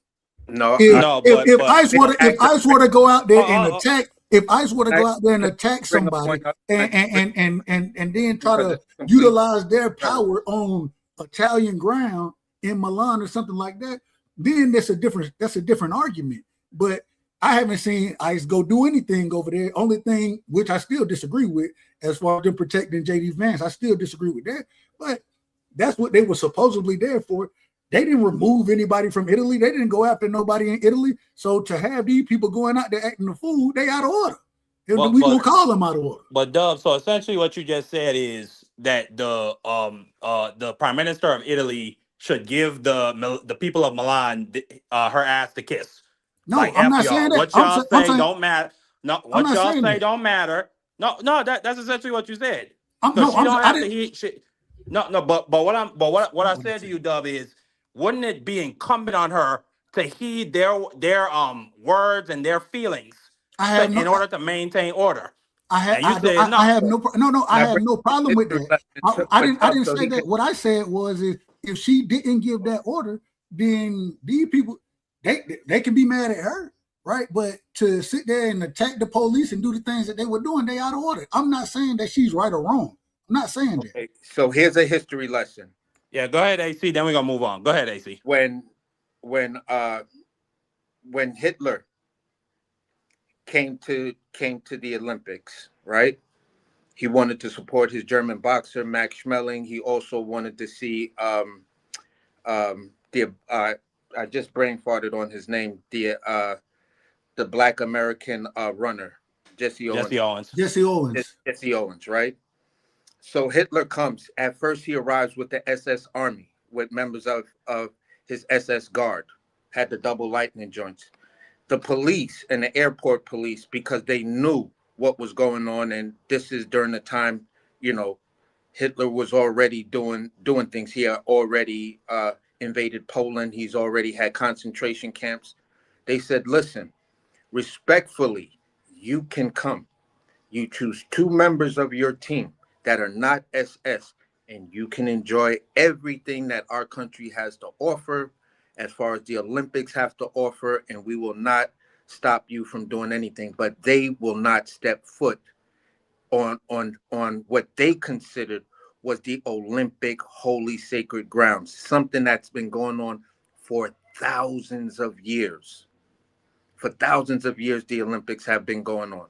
So it's supposed to be the type of place you come, and you come in peace. Whatever the world issues are, they're all set aside, because now everyone's participating in the ceremony of the Olympics. That's why the Olympic pedigree is so important in boxing, because there's history to it. That is the pinnacle. At the Olympic, you are the elite of the elites of the elites. So for JD Vance to pull that German-like Hitler thing and bring the special police, it rings volumes. And this is why shit gets under my skin, because I know the history. I am a history buff. I may get certain details a little fucked up because I have to dig so far back and try to compare it to what's going on in today. But what JD Vance did was the same thing that Adolf Hitler did. And that's why those people are probably protesting at the level they are. You feel what I'm saying? Because that's a slap in the face to your fucking country. It's a slap in the face. And that's in Italy. One of the homes and creators of fascism. I disagree with that. But what the fuck? Well, you can be mad. You can be mad, but I can tell you why I disagree. I'll tell you why. Okay, go ahead, tell them why. Then we got to move on. Go ahead. Because essentially what you're doing now is you're comparing JD Vance to Hitler, and we haven't invaded nobody. We ain't got concentration camp. Ain't none of that going on here. So when you're making that comparison, the only way it can even make sense is if you want to say that what ICE is doing, if you want to compare that to the SS or what the Nazis, that type of thing. That's the only way this whole analogy could make sense. I think that's the comparison he was making, Dub. But that's how the Italian people feel. But this is the problem. What ICE is doing is nothing close to what they were doing at the time, at what the Nazis were doing. It's not even close. Is it comparable? No. It's not comparable to have mass No insult, AZ. But listen, I can't. we're I gonna ain't move on insulting from him. this. I had I'ma no just problem. He ain't gonna be mad. He all right. no, He no. But we gonna keep it respectful. We gonna keep it nice. Dub is my brother. AC is also my brother. But I hear what AC is saying, and it is comparable. ICE is out of order. They are lawless. I was trying to prepare a video of ICE literally breaking into some people's homes, guns drawn. They assaulted somebody on the way out. Literally no identification. Like in any other scenario, you could have pulled your weapon and used your Second Amendment right to defend your home because those people are out of order. Not only that, I just showed the picture of the little 5-year-old boy they sent to that camp they have down there in Texas. Don't get me the line about what the name is, which several activist groups have called a concentration camp. Okay? They have women in there, and this is documented. The women in there are wearing diapers that are soiled. They don't give them the opportunity to bathe for almost a week at a time. So they're pissing and crapping on themselves. And they're all tucked into one small room, 40 in a cell. So, hey, but listen, Dub is allowed to have his opinion. AC got his own opinion, but we're going to move on from here. Marky, And we're going to touch on, say we're this going to, before we move on. I have to say go this. ahead, say it. Then we really got to move on. Go ahead. Okay, but this is what I'm saying. If you're not actively engaged in the research or what's actually going on, then if you have an opinion and your opinion is not fact-based driven or just just fact-based driven, then it makes it difficult for a person that's looking at this stuff, who's following this stuff, who's reading up on this stuff, to look at you and say, okay, why would you put yourself in a position to have a debate with someone when you're not actually 100% caught up to speed? Your opinion is your opinion. I will never argue someone's opinion. I will never debate someone's opinion. What I will debate you on is the facts of what you stated. Is it factual or is it non-factual? So within your opinion can state either something that's extremely factual or something that's non-factual. And if it's just so egregious that when you're presented with the facts, you still turn around and say, well, I disagree, then at that particular point, I have to withdraw from the conversation and say to myself, I just cannot talk to this person because you're not grounded in facts. You're not grounded in the research. You're just shooting from the hip to just tell somebody how you feel at that particular moment you're asked a question. Everything that I'm stating is not how I feel. It's actually within history books. It's actually reports, documentaries. There's so much information on what happened when Hitler came to those Olympics and stuff like that. There's a photograph of Jesse Owens standing there with Hitler because Hitler was just amazed because he thought black people were actually monkeys. He actually had someone look to see if Jesse Owens had a freaking tail. At that time in history. Call them Undermech, subhuman. So when you look at that and understand what ICE actually is doing, at the end of the day, the frustration comes because people are not following it closely, but everyone has an opinion on it. And that's where I don't know why you would come up here and talk to two people who are following this stuff. Well, he came up here because I invited him, and he's my good brother. But listen, we're going to move on from that conversation. I hear you, AC, because me and you talk about ICE literally almost every week. I send you some of the stuff they do. I think they're out of order. I think that they remind me a lot of fascists with the way how they go about doing stuff. But we're going to move on from that. And we're going to move on to a topic I think that we're going to find a lot more agreement on. This past weekend, Donnie Boy Trump posted a video, and me and Dub, we already talked about this on BBO's panel. He posted a video which was about, was supposed to be about election denial and election fraud in Georgia, Dub state. And at the end of the video, you see Michelle Obama and Barack Obama, their heads attached to some monkey bodies. And then you got the in the jungle, the lonely jungle, the wild jungle, whatever. The Lion Sleeps Tonight. They playing that song from The Lion King. It's just out of order, like Dub like to say. Really out of order. Since then, they initially came out when they asked Caroline Leavitt, the press secretary, about it. Caroline Leavitt said, "You guys are you," I almost did a Trump voice, but she essentially said that this is fake outrage, which is easy for a white woman to say. She said it's fake outrage and go look for a real story. Then Republicans like Tim Scott, the only black senator in the Senate, came out and said, "I pray this is not from the president. This is the most racist thing that has ever come out of the White House."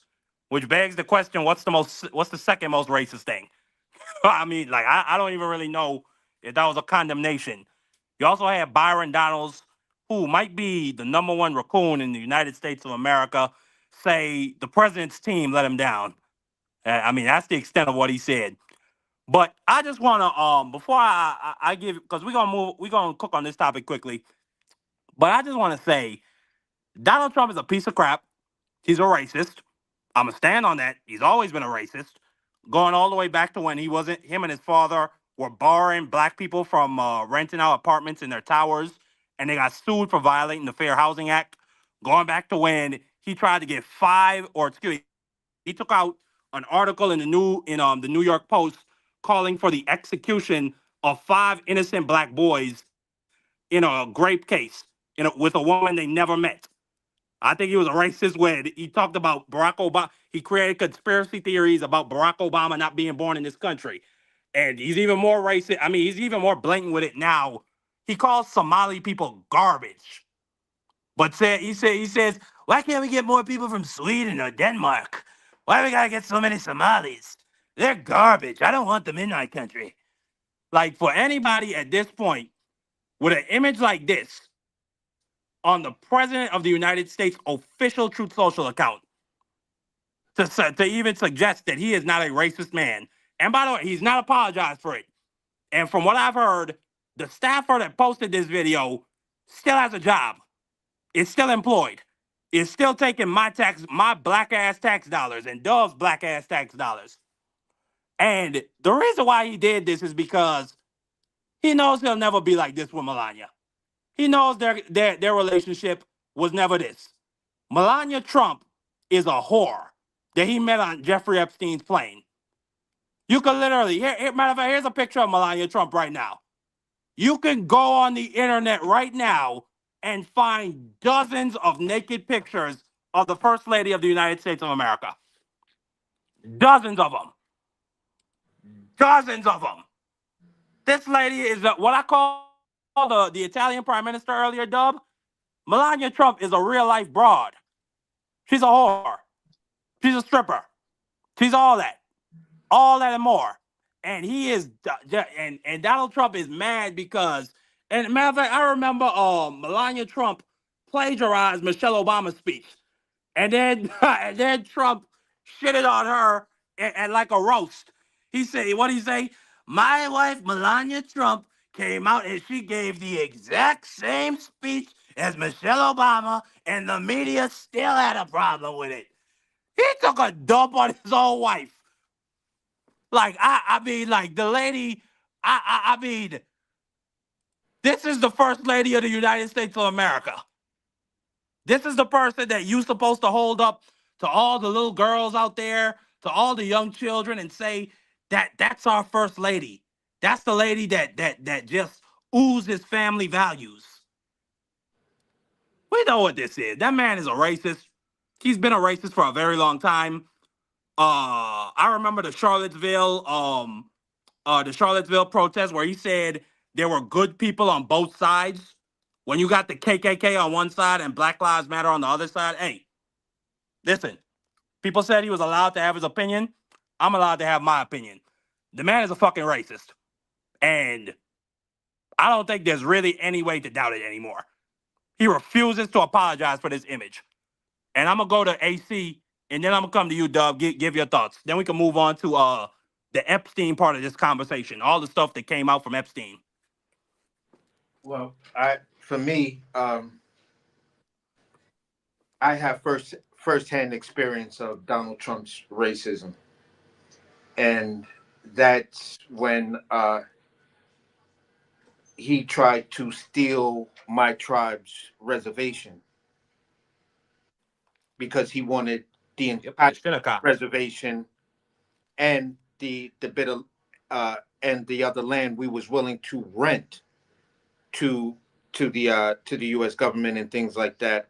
We were willing to rent that for development use, long as you paid us our rent money. So Donald Trump didn't want to do none of that. He said, "You know what? We're just going to go to court and sue, and see if these people can prove that they're actually Native Americans or indigenous people." In that testimony, one of my cousins, Angela, and another cousin of mine, Trey, they both testified because they're on the council. Donald Trump's answer to it was, well, they don't look like American Indians to me. He said, I don't see them with the feathers and the things like that. And yeah, he literally said that, bro. He literally said that. He was talking about the feathers and the suede pants with the fringes and stuff like that. He felt that if you're indigenous, this is how you should dress all day, every day. And that part actually brought laughter to the courtroom. But the point was, you tried to come after our tribe and remove my tribe from our tribal land. You feel what I'm saying? And you tried to use a racist argument, appearance. Your whole argument was on appearance, not our history. Appearance. So from that moment on, early in the 80s, I've just had a actual disdain for Donald Trump. When I heard about what happened with his father and renting to Black American people who wanted to live in this building, I'm like, bro, find someplace else to live. Fuck that dude. Those places were slums. They just had a big name, but they were actual slums if you lived here. So you know the people who were looking for those apartments weren't actually from New York, because nobody from New York wanted to actually live there. These were people moving into New York who had an apartment, been here for less than 3 years, and then wanted to move into something that would be considered a luxury building. So this man and the things that he's done has always been on that piece of crap level to me. And then to do the things that he's doing, it just doubles down. The mere fact that you refuse to apologize, the mere fact that you called a sitting councilwoman's country not even a country. They don't even have a country. They don't have running water. They don't have anything. And it just shows a level of racism that's just like, okay, how much are people going to turn a blind eye to that? And then did you hear what he said? He said that I think white men were very hurt by civil rights. Yeah, I mean when you he also said that the descendants of the Union soldiers should be compensated for freeing slaves. He said that. But what I'm saying is when he says something like white men were affected by the determined by the civil rights, well then you know what? You need to talk to your white women then, because it was white women who overwhelmingly pushed Congress, because they were the wives of these congressmen who said this shit is wrong. If we want to build the country and make the country as strong as you say it is, you would want to give them their rights to work and join unions and find fair housing, because then they're paying into the economy. It's white women who had to teach white men how the economy works, that immigration is always a plus thing for the economy. It's never a negative. So that's where I'll land my plane. Yeah, very factual. And the Cato Institute came out with a study that backs that up. But coming to Dub, what's your thoughts? Well, I already heard your thoughts, but give your thoughts on my panel on what you thought when you saw this on the President of the United States Truth Social page. Well, like I said before, if this is what you're posting, then he out of order. We're gonna call them out of order. I can't agree with none of it. Can't support none of it. Can't back none of it. So I mean, it is what it is. Then at the end of the day, bro, if you can't come out and say, man, somebody fucked up and they gotta lose their job, then it's on you. We gotta blame you for this. You understand? So that's how I look at it. I ain't really got too much to say. The man out of order, and it's wrong. It's very wrong. I agree 1,000%. Very wrong. I'd use the word racist. I'd also use a lot of other colorful words, but we on YouTube. Now let's move to the. I'm not gonna say more juicy. Marky, real quick, Marky. One day, me and you, we gotta. I gotta have you react to Jesse Lee Peterson one day, man. I gotta have you react. Man, Jesse Lee Peterson. AC talked about Jesse Lee Peterson the other day. Yeah, we talked about Jesse Lee Peterson when he got exposed as a homo. The man is a fuss packer. He got you know what he do, Dub right side? He be taking in homeless people off the street, homeless men, off the street, and then he tricks them. Like, that shit is really crazy. That man, and then he get up there and try to say beta. Maybe it's because he's not the one taking the pushing. I don't know. But Jesse Lee Peterson, he a wild boy. Amazing. That man is outrageous. Hey, amazing. Oh, ain't that amazing? Hell no, that boy is sick. But we're going to move on to some even sicker stuff. The Epstein files. So, Todd Blanche, the DOJ, they released 3 million more Epstein files. Before I even go into the files. Bro, hold on real quick, Marky, I just want to have one question. It seemed like they just, instead of trying to release it reasonably, it seemed like they just try to flood you with documents so you can't look at everything. They just flood you with documents at a time. What's your thoughts on that? Well, I agree. And what they've done, what they were supposed to do, they were supposed to just release all of it. You know what I'm saying? The law says they were supposed to release all of it on December 19th. And what they've done is they flooded out all these documents. They've redacted about 80% of it. And they've given the congressmen 4 computers that they could go. So in a Congress of 600 different congressmen who are supposed to have the right to look at these documents unredacted, they said, here's 4 computers. And then Pam Bondi is going to be testifying tomorrow. So they have to they got to schedule 600 different congressmen to look at these documents, to have information to question this lady about. So yeah, I mean, it's just typical cover up stuff. That's why they look. That's why everybody got 34 staffers on their team to look at this stuff. I guess because man, it's so much information. I'm like, bro, y'all just throwing stuff out here to confuse the people. But before we go into the file, I want you to see this. I sent it to AC earlier this week.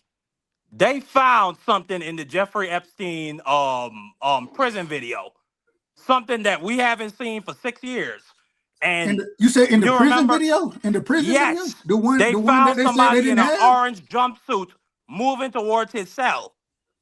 They found somebody. Was it the and swole white guy? This is after Dan Bongino, the FBI director, said nobody was up there with him that night. It was completely normal. The 1 minute that's missing from that, the cameras reset every night. It was just, they just bullshitted and lied. Somebody was up there with him. And hold on, I want y'all to hear this news report. Then we're gonna talk about it.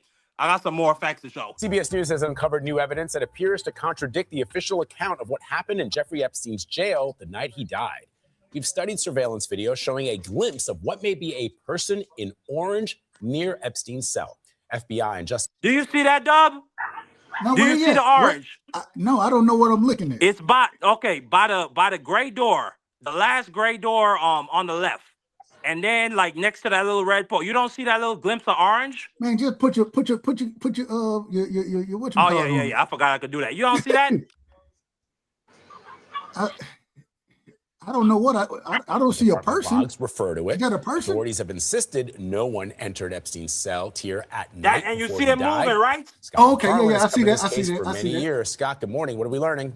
Hey, Vlad, good morning. More than 6 years after the death of Jeffrey Epstein in a federal prison, the mystery over how he died remains very much alive. A new analysis of surveillance video by CBS News shows a partial view of what may be someone possibly headed up to Epstein's cell tier the night he died. Notorious sex offender Jeffrey Epstein was found dead in his cell in the early morning of August 10th, 2019, inside this since-shuttered federal prison in Manhattan. And this was the vow of then Attorney General Bill Barr. We will get to the bottom of what happened, and there will be accountability. Epstein's death was quickly ruled a suicide, but a technical failure that left only one working camera near his cell that night has created conspiracy theories about what happened leading up to his death.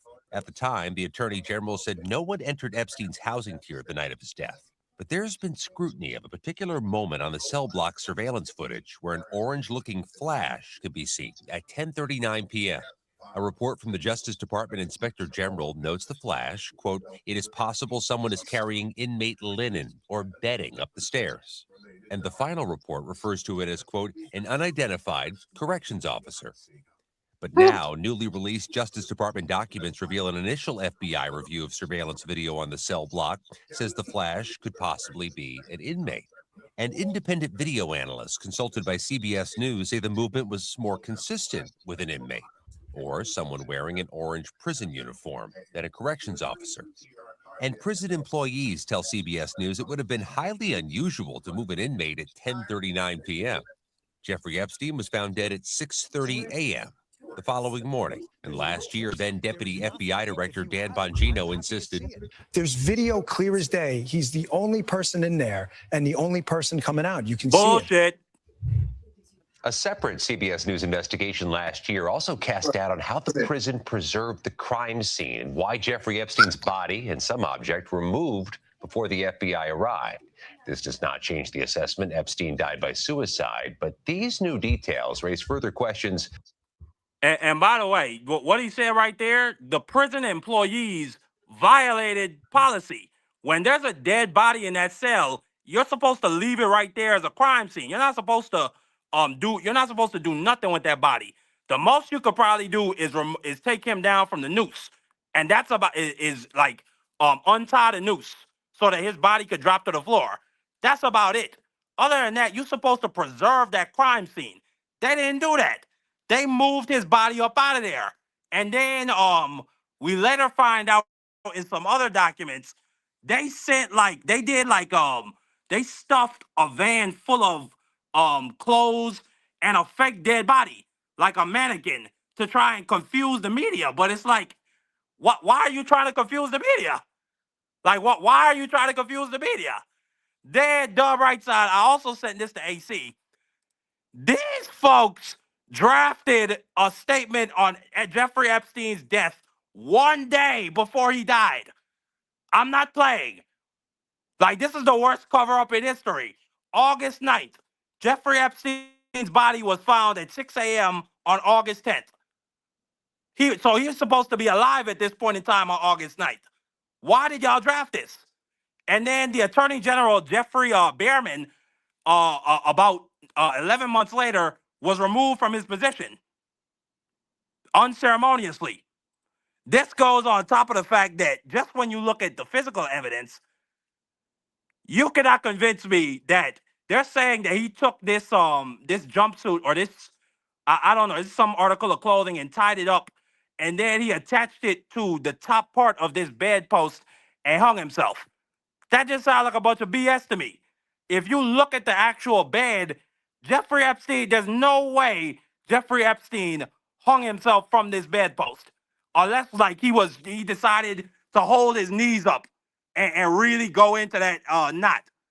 This on top of the fact I can't show the ligature mark on his neck on his dead body because YouTube would shut the stream down. But I'm gonna post the link so anybody can go look at the dead body and the dead body with the ligature mark on it. Hold on, let me post that link. And that's speaking. Is that speaking on the Hyatt bone? Correct me if I'm wrong. I'm probably gonna say the bone wrong. That's speaking on the Hyatt bone that was broken in his neck. Correct. I'm not even gonna speak. Well, I've heard some what's the word? Pathologists and coroners, they've spoken on that. I've heard them say that it's not consistent with a suicide or a hanging. Agreed. But let me just say this, Dub. If you go look at that image that I just dropped in the chat, it's more consistent with the strangulation mark. You know what I'm saying? It's like a straight line around the neck. Because for it's not, whereas a hanging mark is supposed to be like more like a smile. Yeah, and we got my brother AC up here. Excuse me. Ears. It would come behind the ears, and it would be actually higher in the neck. It wouldn't cross. It wouldn't be such a. It wouldn't be across the like the underneath the Adam's apple. Yeah, which is how it looks. So it looked as though someone, if you had to put it to it, it looked like the person was actually either the same height or perpendicular to him to pull off that type of to have that type of mark. Now, when you look at someone who's been hung, you're gonna see the straight mark in the front, but you're also gonna see marks of like that are up under the jawline. I'm sorry, but real quick, change your battery in your damn man. Somebody change the battery. It ain't hard. It don't take long to change the battery. Oh, I'm at my job, man. Go straight to hell. Let's talk about about Epstein, bro. Man, leave my job. I hate that beeping. The beeping noise just it give me I don't know what it is, man. Either way, it give me anxiety. It give me anxiety from growing up when I used to go to my Oh my God, I hate that's not me. That wasn't me. That wasn't me. That wasn't me neither. So I think that. Well, somebody change your battery in your damn phone. Will somebody be quiet because it's not the battery? It's deep. Oh, it's my brother Free. Okay. Salute to Frilio. Salute to Officer Frilio. Free said he been trying to change Did you see that news report I just played? What's that? Did you see that news report I just played where they found somebody in an orange jumpsuit sneaking by Jeffrey Epstein's cell the night he died, allegedly? Yeah. And then on top of the fact, they drafted a statement on his death a day before he died? They drafted You said they drafted what? They drafted a statement about Jeffrey Epstein's death one day before he died. His body was found on August 10th at 6 a.m. This statement by the Attorney General of Manhattan of the Southern District of New York was drafted on August 9th. Nah, I mean, that I don't even know what to say about that. That sounds to me like they knew what was going down one day before. Well, and they had the green light. Marky, we talking about. Oh, go ahead, Freak. My bad. I cut you. No, I was gonna say, yeah. I mean, because this is a legal document. With the Attorney General's letterhead. Yeah, on his. That's what I'm saying. It's a legal document. So, unfortunately, they have to show something that states otherwise, because, like you said, on this document, it has August 9th. If his body was found at 6 a.m. Saturday morning, it kind of looked like this was premeditated, because that's a clinical error, because you can't have something with the wrong date on it. You have to make sure. That's one thing that when it comes to the courthouse, when it comes to legal documents, all your T's have to be crossed and all your I's have to be dotted. You have to have the time and the date specified. That goes for any incident report that law enforcement does, or security, anything like that. When it comes to incident reports, the one key opponent for an incident report is time and date. There's 6 things that you look for in an incident report. We call it the 5 W's and the 1 H. It's who, where, when, why, what, and how. So who did it? Why was it done? When was it done? Where was it done? What was done? And how it was handled. Those are the 6 key things that every incident report has. So that is something that is a clinical error. When you have the wrong date, that that defeats any testimony that you can make, because you can say, oh, we did this, we did that, we did this, but the date saying it was done on this day, and that's your legal document that you put out to the public for and to the courthouse saying this is what we found, and it has a date on it. Your date is a day before the actual incident happened. The crazy part is that structure you just gave, that actually just comes from just straight up English class when you writing your essays, or you're taught how to write essays and stuff like that. Chefs use it. We may just use it as a different principle, but it's all the same principle, because it's the thing that grounds everyone in common sense and keeps everyone on the same page. And if you post a legal document that has the wrong date, you have to remember the ramifications. Someone's life could be in danger. Someone's life could be extremely altered, or someone can lose their freedom for the rest of their life. So all of those things have to be accounted for, because you're also talking about every individual's civil liberties. So, but at the end of the day, this is very consistent. And when I say consistent, it's consistently inconsistent, meaning that from the beginning, when all of this, when this first started, and Mark, I believe me and you started covering this a while ago, but when this first happened, we sat here and said none of this makes sense. None of it makes sense. For them for some type of way, the cameras, they done went down, the guards asleep. Just how they said it from the beginning, none of it made sense. So now having this information, Epstein had a visit with a psychologist where he said, "I am not suicidal, Dub." Go ahead. So now that we get this information, and I agree with you, I agree he had that. If you go listen to his brother was like, I talked to him. The brother wasn't looking to kill himself. He respected. That's what his brother said. So when it comes down to it, this continues that level of inconsistency as far as what actually happened. I think from the beginning we questioned. I always said, hey, I thought it was you know who I said it was. I don't want to call no name, but I always had a name in mind who I thought hey, we got to get this dude out of here. I don't know if that's true or not, but I do still believe, regardless of who did this, somebody had this in mind and they put it together accordingly, had enough pull, enough political capital, enough power to understand that we can do this. And even if these questions come out, guess what? We got enough political capital, we can bury this shit. And that's what's still going on at this current moment in time. It's still being buried. It's out of order. Yeah, see, this is the thing. I mean, I'm not sure who has ever been into a holding cell or a jail cell.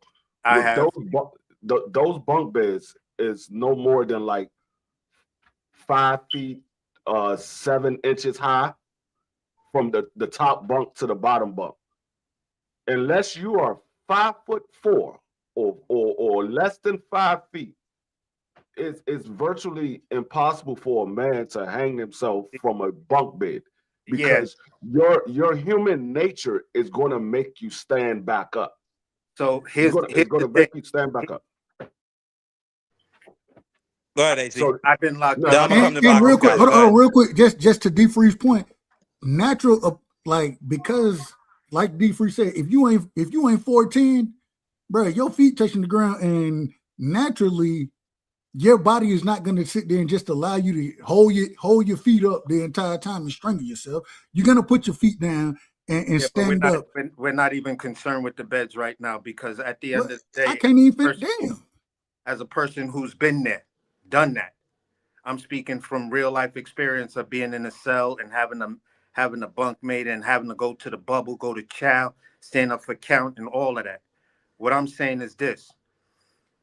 Even when I was in Brooklyn House and the one dude took his life, or the two dudes took their life in Brooklyn House jail, they didn't take their life, even though they was in PC. They did not take their life by doing it on a bedpost.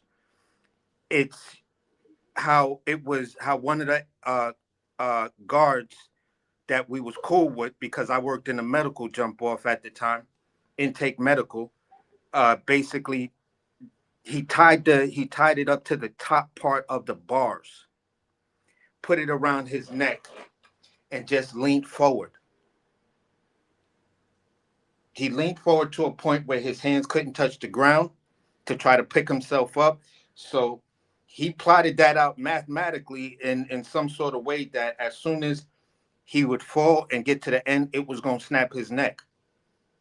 Both dudes who hung themselves on the bars, because the bars are a lot taller than the beds. So even with the bars, you can slip your feet through the bars, like your toes, and your knees will be up in the air. Once that's happened, you're going to hold yourself, fall forward. Because me and dudes that was in medical was like, yo, how the fuck could you even do that? And then we just let our imaginations rock with it.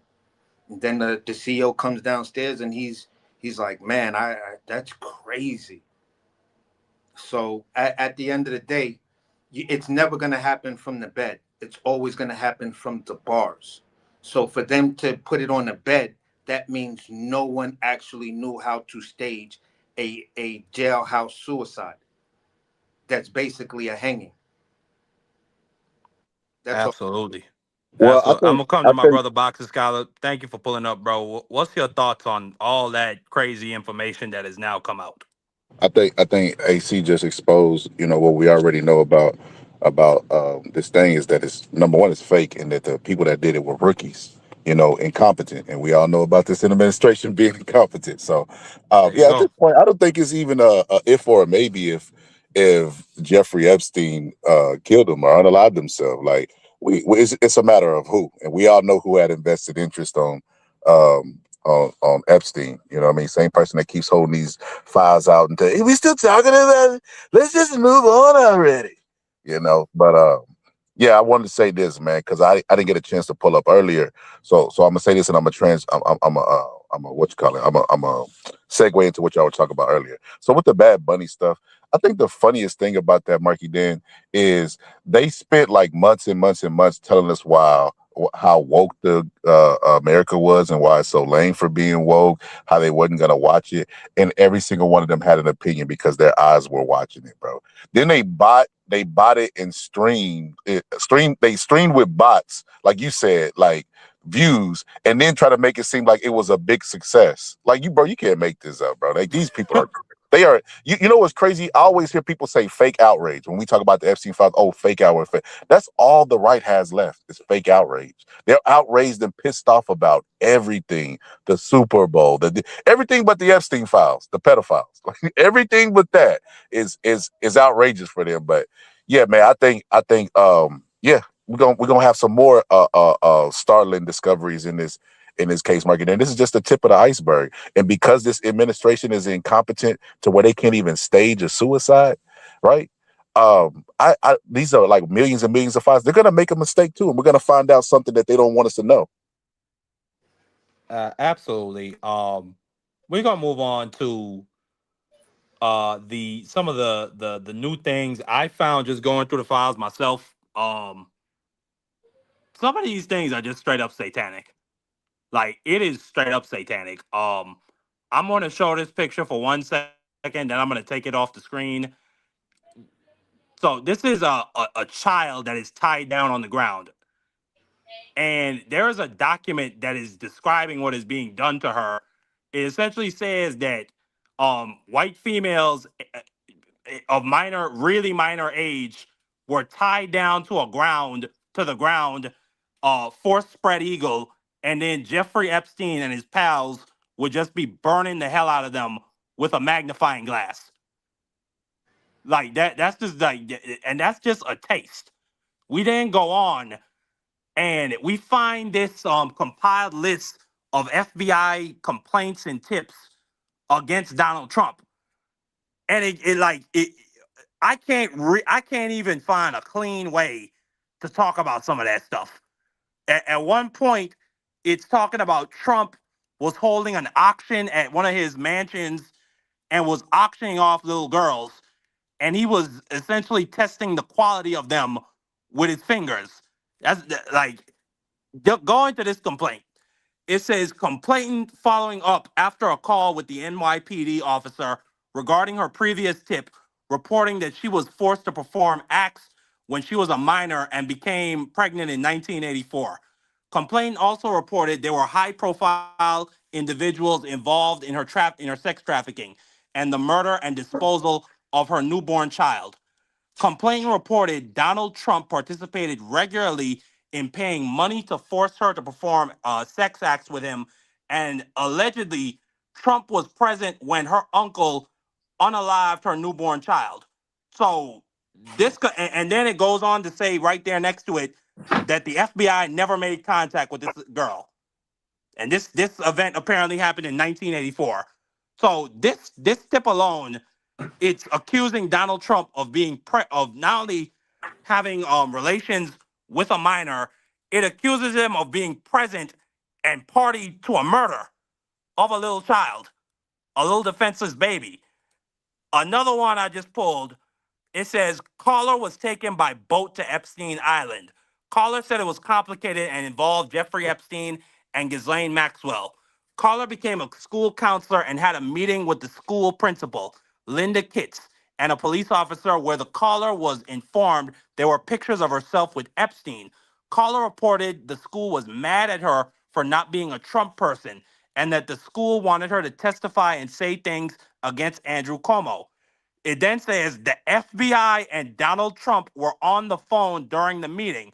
Caller believes the FBI has baby pictures of her with Epstein. And you got to also remember, Epstein is accused of violating infants. So just think about that.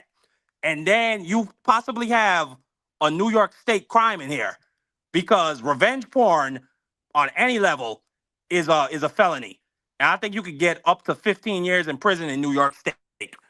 It then goes on to say the FBI never made contact with her, but she then came back with another tip saying that she had chemically induced amnesia, and she didn't know what was fake and what was real, which is just like that. I mean, that's just insane. Before I go into the other people that was exposed, y'all got any reaction to some of that stuff is satanic. That's not only that Sammy Sosa is being accused of being at one of these Donald Trump auctions. Any thoughts, AC? Then I'm gonna come to D Free and Scholar. AC, you can hear me? Well, go ahead, D Free. If you can hear me, D Free. Yeah, I can hear you. This is crazy because if this is all true and they have statements of this, the fortunate thing, if this is something that actually happened, there's no statute of limitation to unaliving an individual. So if this is true and she can prove that this is true, there's no statute of limitation. That case can be open. But it's crazy that the FBI was in cahoots with Trump and Epstein's back then, because this was taken back in 1984. And they was in cahoots with him. They said that the FBI and Donald Trump was on the phone during the meeting. It tells you how far back this stuff goes and how long this stuff been going on. It's sickening. Absolutely. I mean, just insane. Like, there's even more. Like, as you read the whole tip chart, D Free, it gets more and more. There's at least 30 different allegations in that tip chart, and as you continue to read it, it just gets more and more satanic and depraved. There's also some things in there about Bill Clinton being present for auctions. Boxes, Scholar, you got any thoughts? Of course, Bill Clinton was present for auctions, bro. See, Marky Dan, and you you're a lot more hopeful on this than me, bro. Nothing's gonna happen. These were held by the FBI before being released.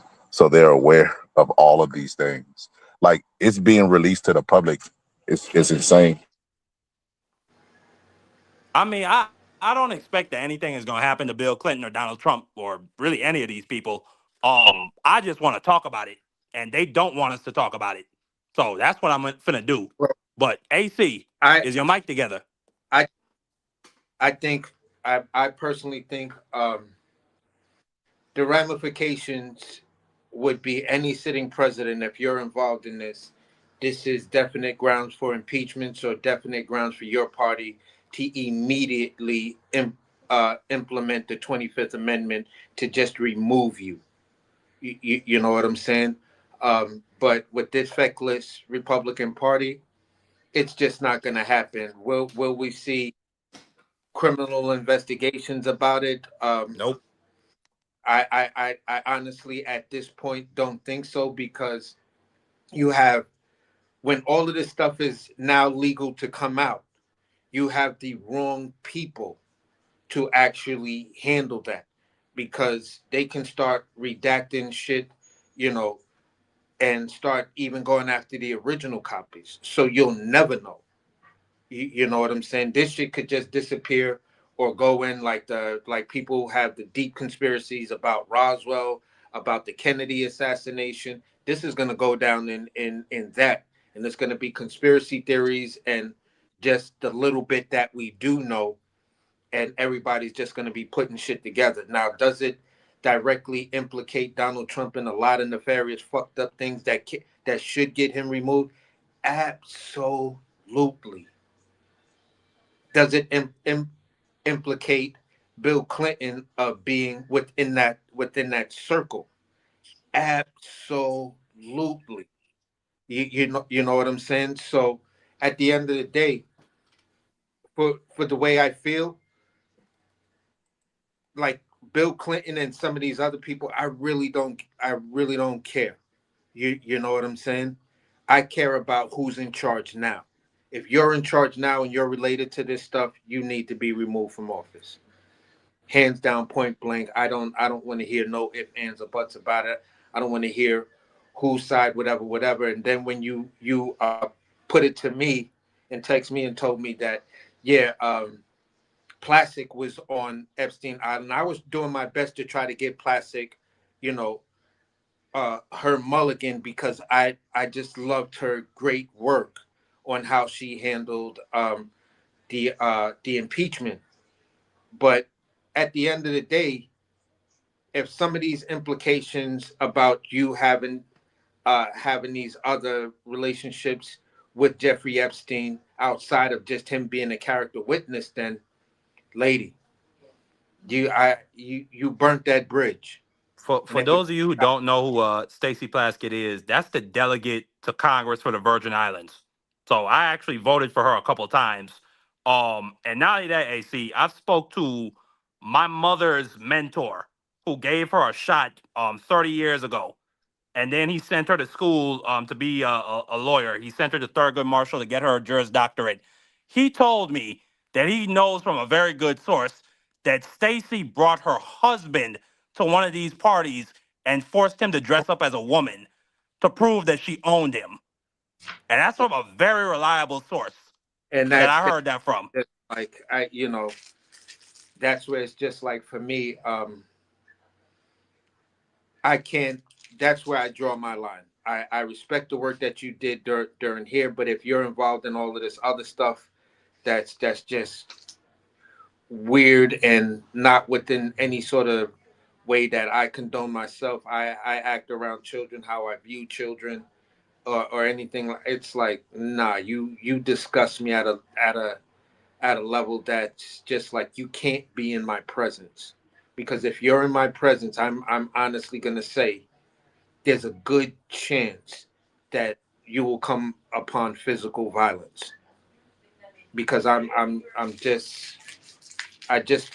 can't condone that. I can't support that. I have 2 daughters myself. I just couldn't imagine.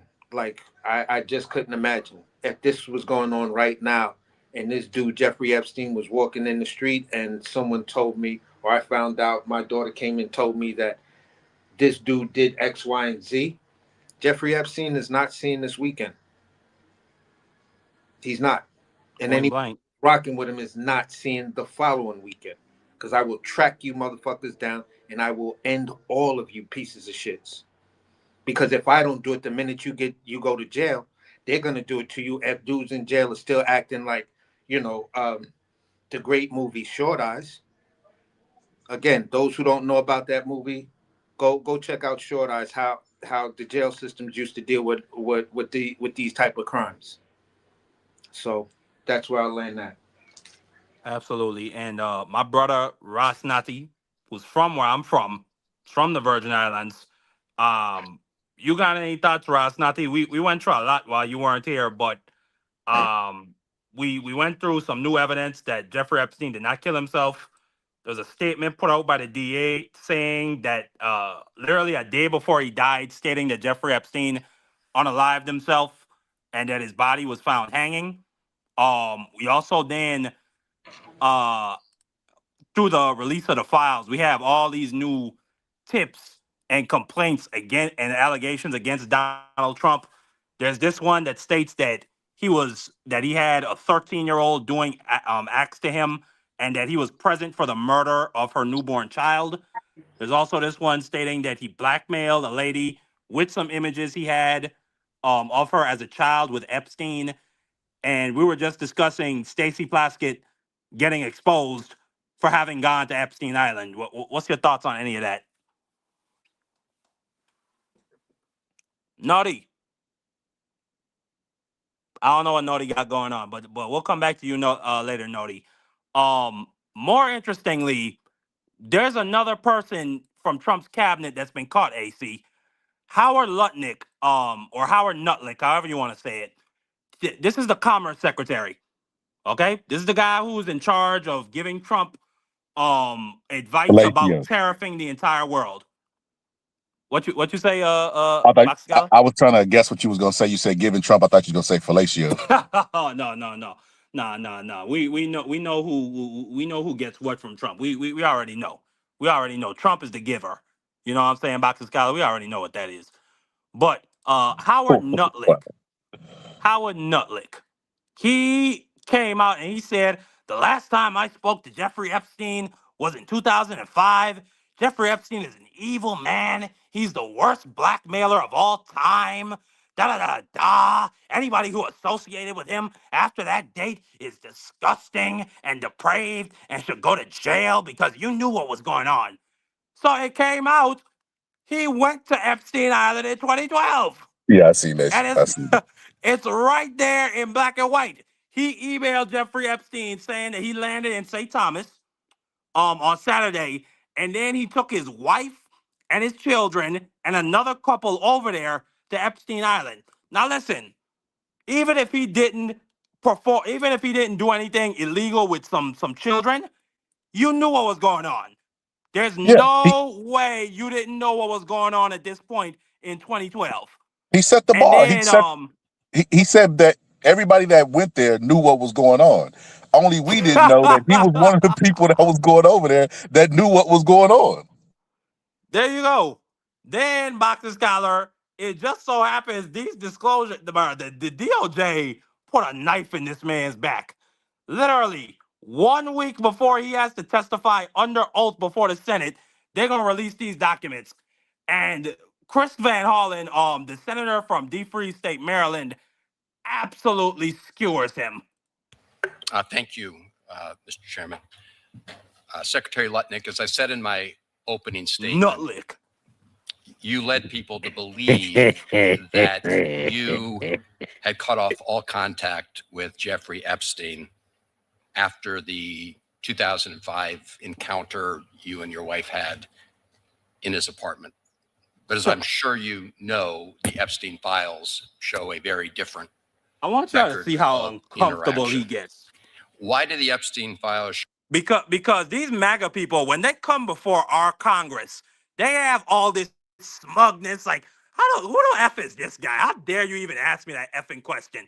I'll answer if I effing want to. Who the F are you? Yeah, I want you to see how uncomfortable this man is. He can't exude no type of confidence, no cockiness.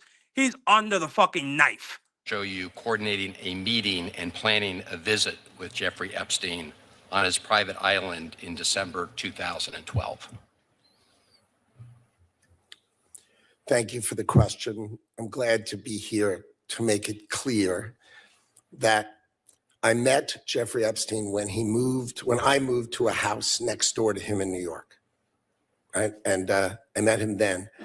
Over the next 14 years, I met him 2 other times that I can recall, 2 times. And that is none for 6 years. So 6 years later, I met him.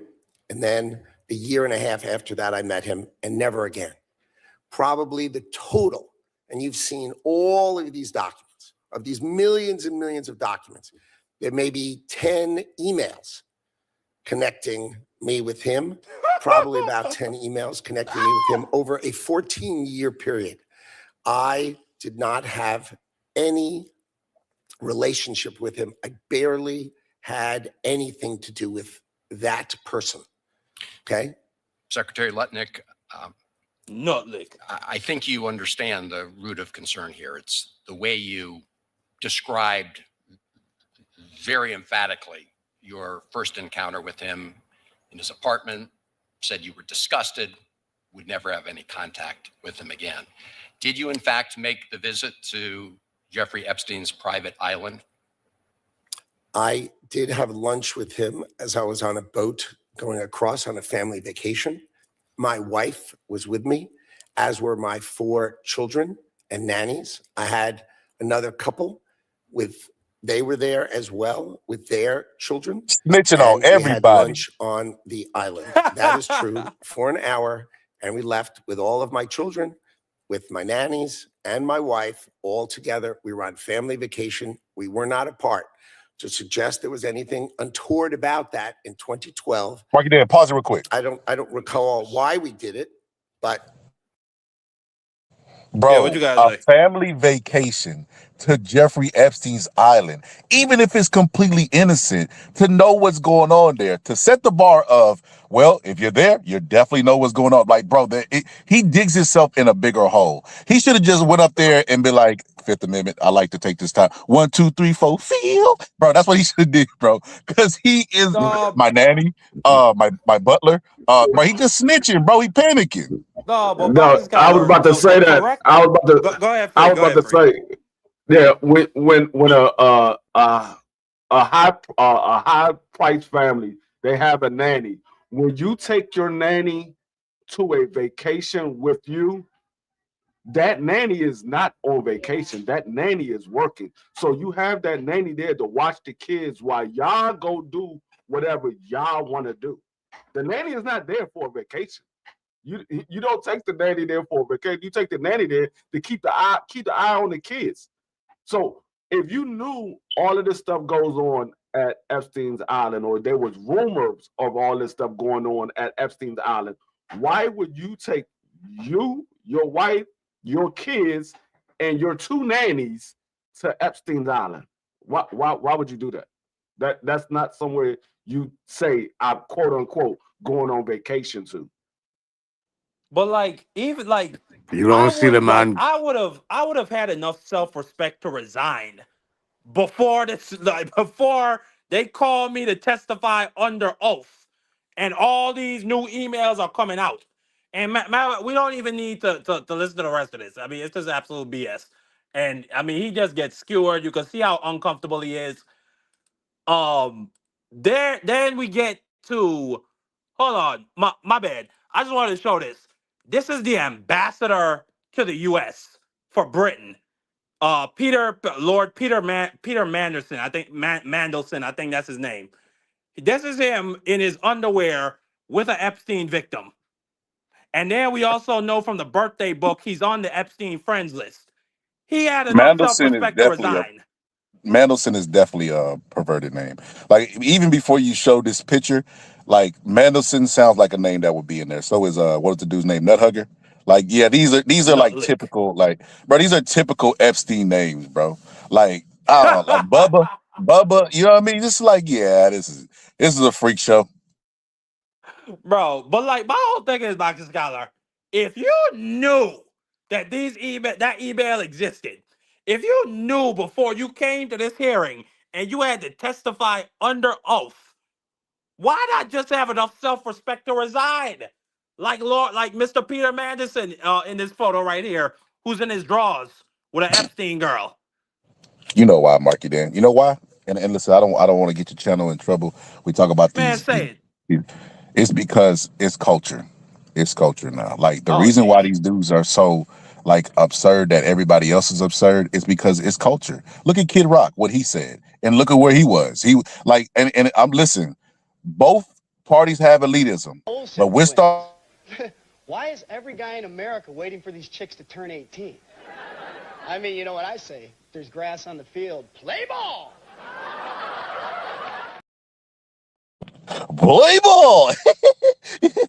Why are you waiting for So these funny. 14-year-old chicks to turn 18? What the hell is wrong with you guys? So funny, man. It reminds me of when we used to sit around the campfire, and my perverted grandpa used to just give humor about 12 and 13. Like, brother, it's culture with them, bro. It is absolute culture. So They don't see let me nothing wrong with it. let me come to my guy Naughty Boxes guy. Let me get Naughty's thoughts on Yo, just like yeah. the absurdity of this. So they actually made it into a law where they accept adult and young men communications. It's passed in law.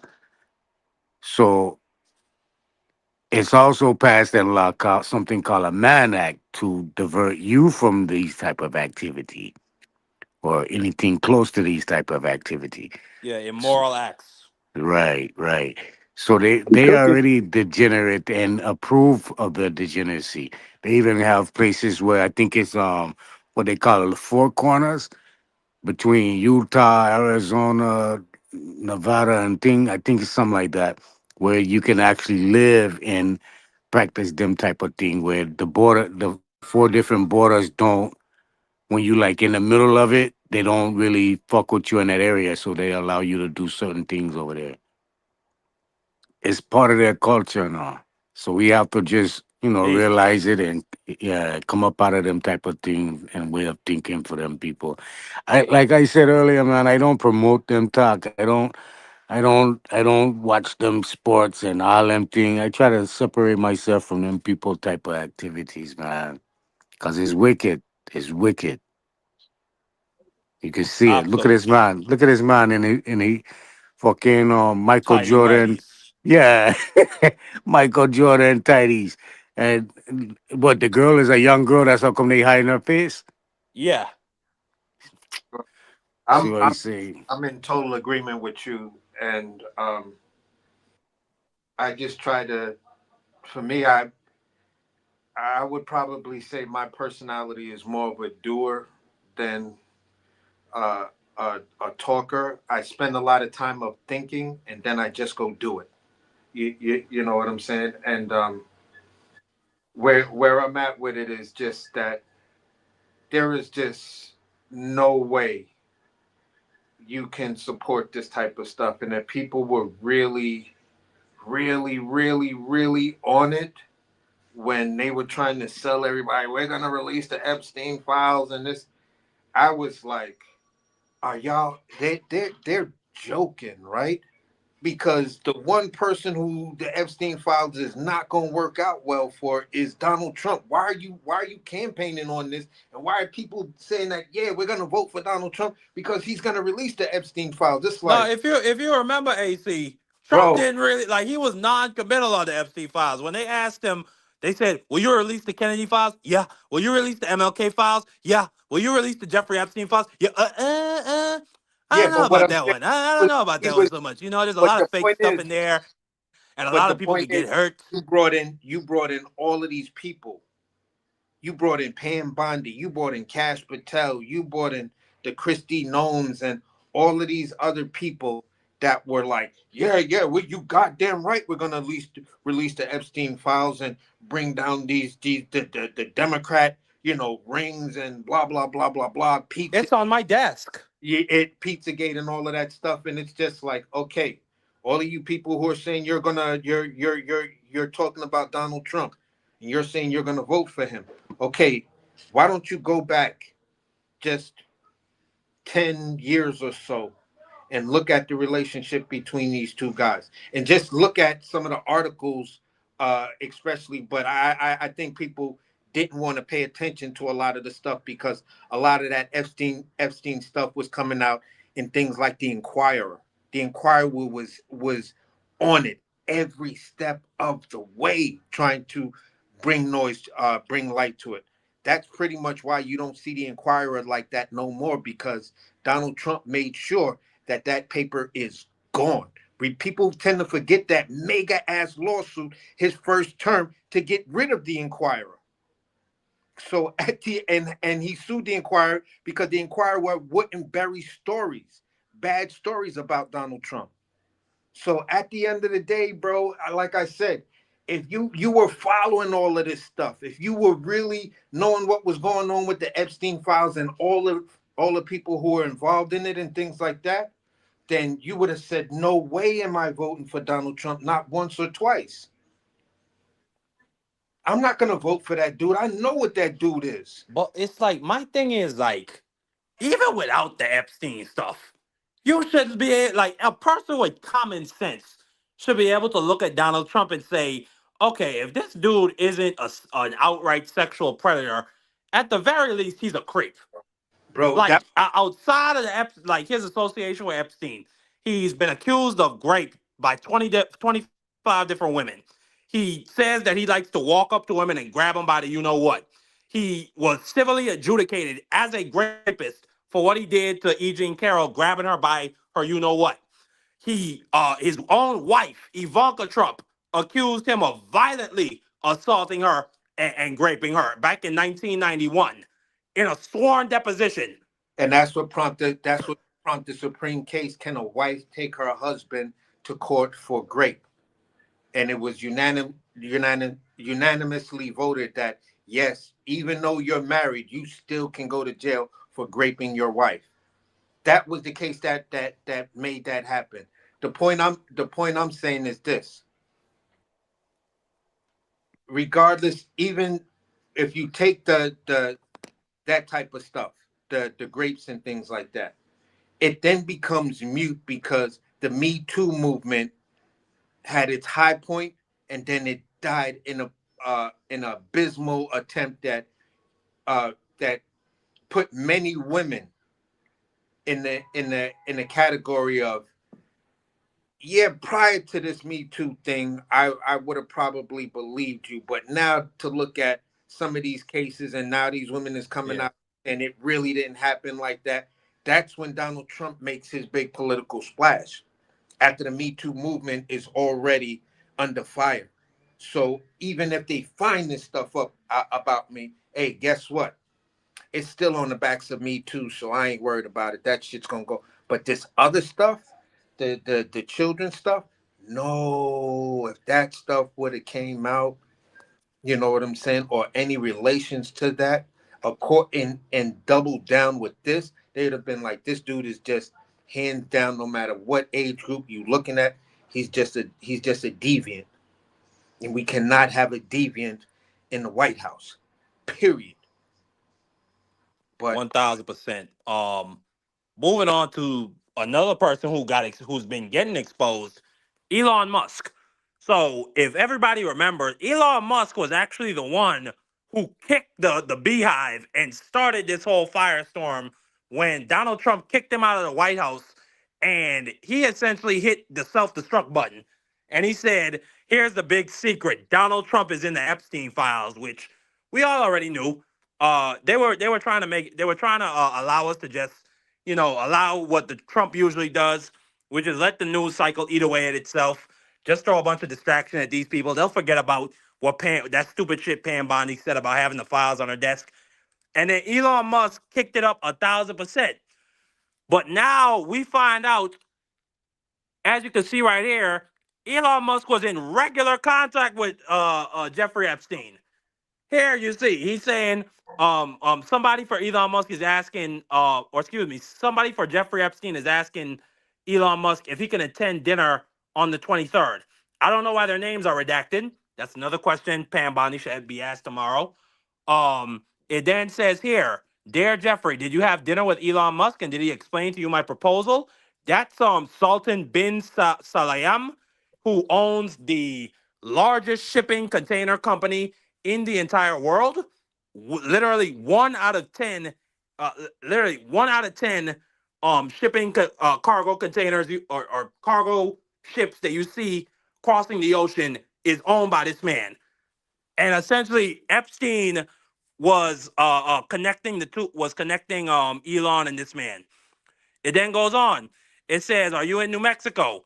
It then Jeffrey Epstein. This is in 2012. He's then inquiring with Elon if Elon could send Solar City, which was a company started by Elon Musk's brother, financed by Elon Musk, and Jeffrey Epstein is asking if Elon could put electricity on his island. It then goes on further. Where is it? It then goes on further. Epstein asked Elon if he can meet him at SpaceX. So only God knows what Elon knows about, only God knows what he showed Jeffrey Epstein over there. Oh, I'm trying to find the one.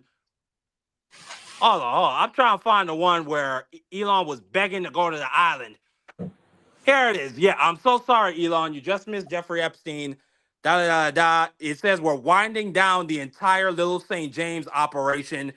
Bummer. If it starts up again, we'll let you know. Then Elon, hold on. Damn, I can't find it, but there was one where Elon was essentially saying, let me know when y'all are having the wildest party. What type of parties do they have on Epstein Island? Hey, Marky, Yo. Go through your texts and see, because you text me that exchange that you're talking about. So maybe that may help you. Yeah. No doubt. I'll try to find it. But what's y'all reactions if you're surprised at all that Elon Musk is now implicated in the Epstein files? The richest man in the history of the entire world. Well, I was never a person who felt that there was a possibility that he couldn't, because when you look at how his political shift was, when you look at how he was so willing to work with Obama, how well he praised Obama and stuff like that, and Obama was the first person to sign one of these major contract deals that made him one of the richest people in the world, because Obama gave him that solar panel contract and allowed him all of that money to develop the SpaceX engine way back then. So when you look at the shifts, now that he knows that there's a useful idiot, he's like, hey, wait a minute. I could scrub him from this. I can use him to scrub my name from this. I can use him to get rid of these cases that I'm getting sued about, my fraud cases and things like that. And I can actually trick this dude into giving me a government job, to whereas I can convince him I can cut so much money that he and I can split the difference between all the money that I find that I can cut and stuff like that, AKA we get Doge. So now Doge thing went out, he was kicked out. He then says this, yeah, now somebody's going to find that group of information about you, Jeffrey, and put that in the batch and say, well, yeah, just like you thought you had leverage on us, now we got a little bit of leverage on you, because that's just the beginning. So imagine what I got on you, Jeffrey. So,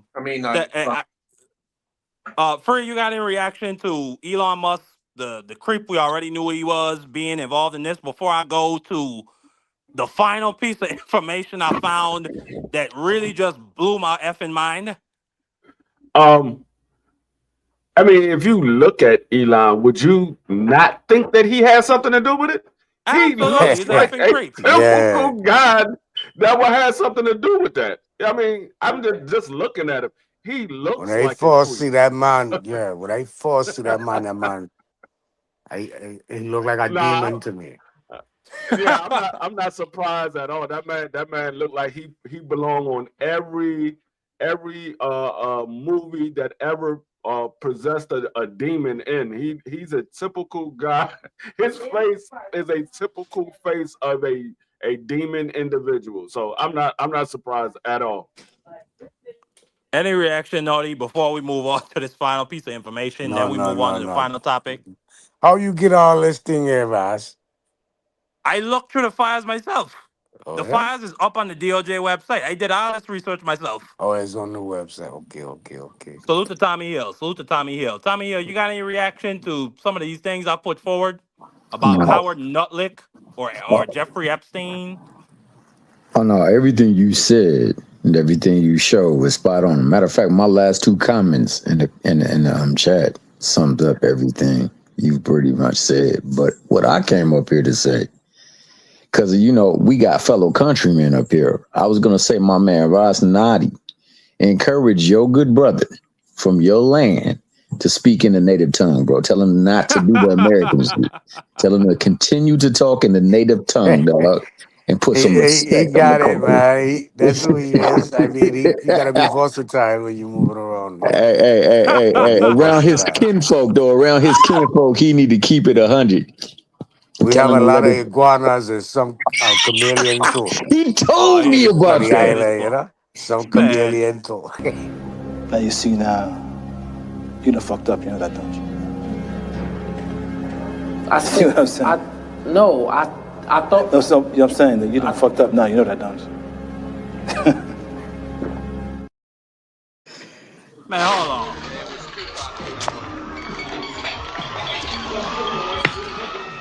Hey! I'm nuts on y'all boys, man. Y'all gonna calm down. 1 second. The last piece of just this is the most outrageous thing I've seen. And it's created a real conspiracy theory. And I don't know if y'all can see this. It's pretty blurry, but right there it says Mira Near. Mira Near is Zoran Mamdani, the mayor of New York. That's his mother, and she was attending Epstein parties, and she was on the island. Furthermore, you see this lady right here with Zoran Mamdani Yeah, he had and Bill no brothers Clinton and sisters. and Jeffrey Epstein. Yeah, Zoran Mamdani has no brothers and sisters. That's young Zoran Mamdani. Exactly. That's not even her baby.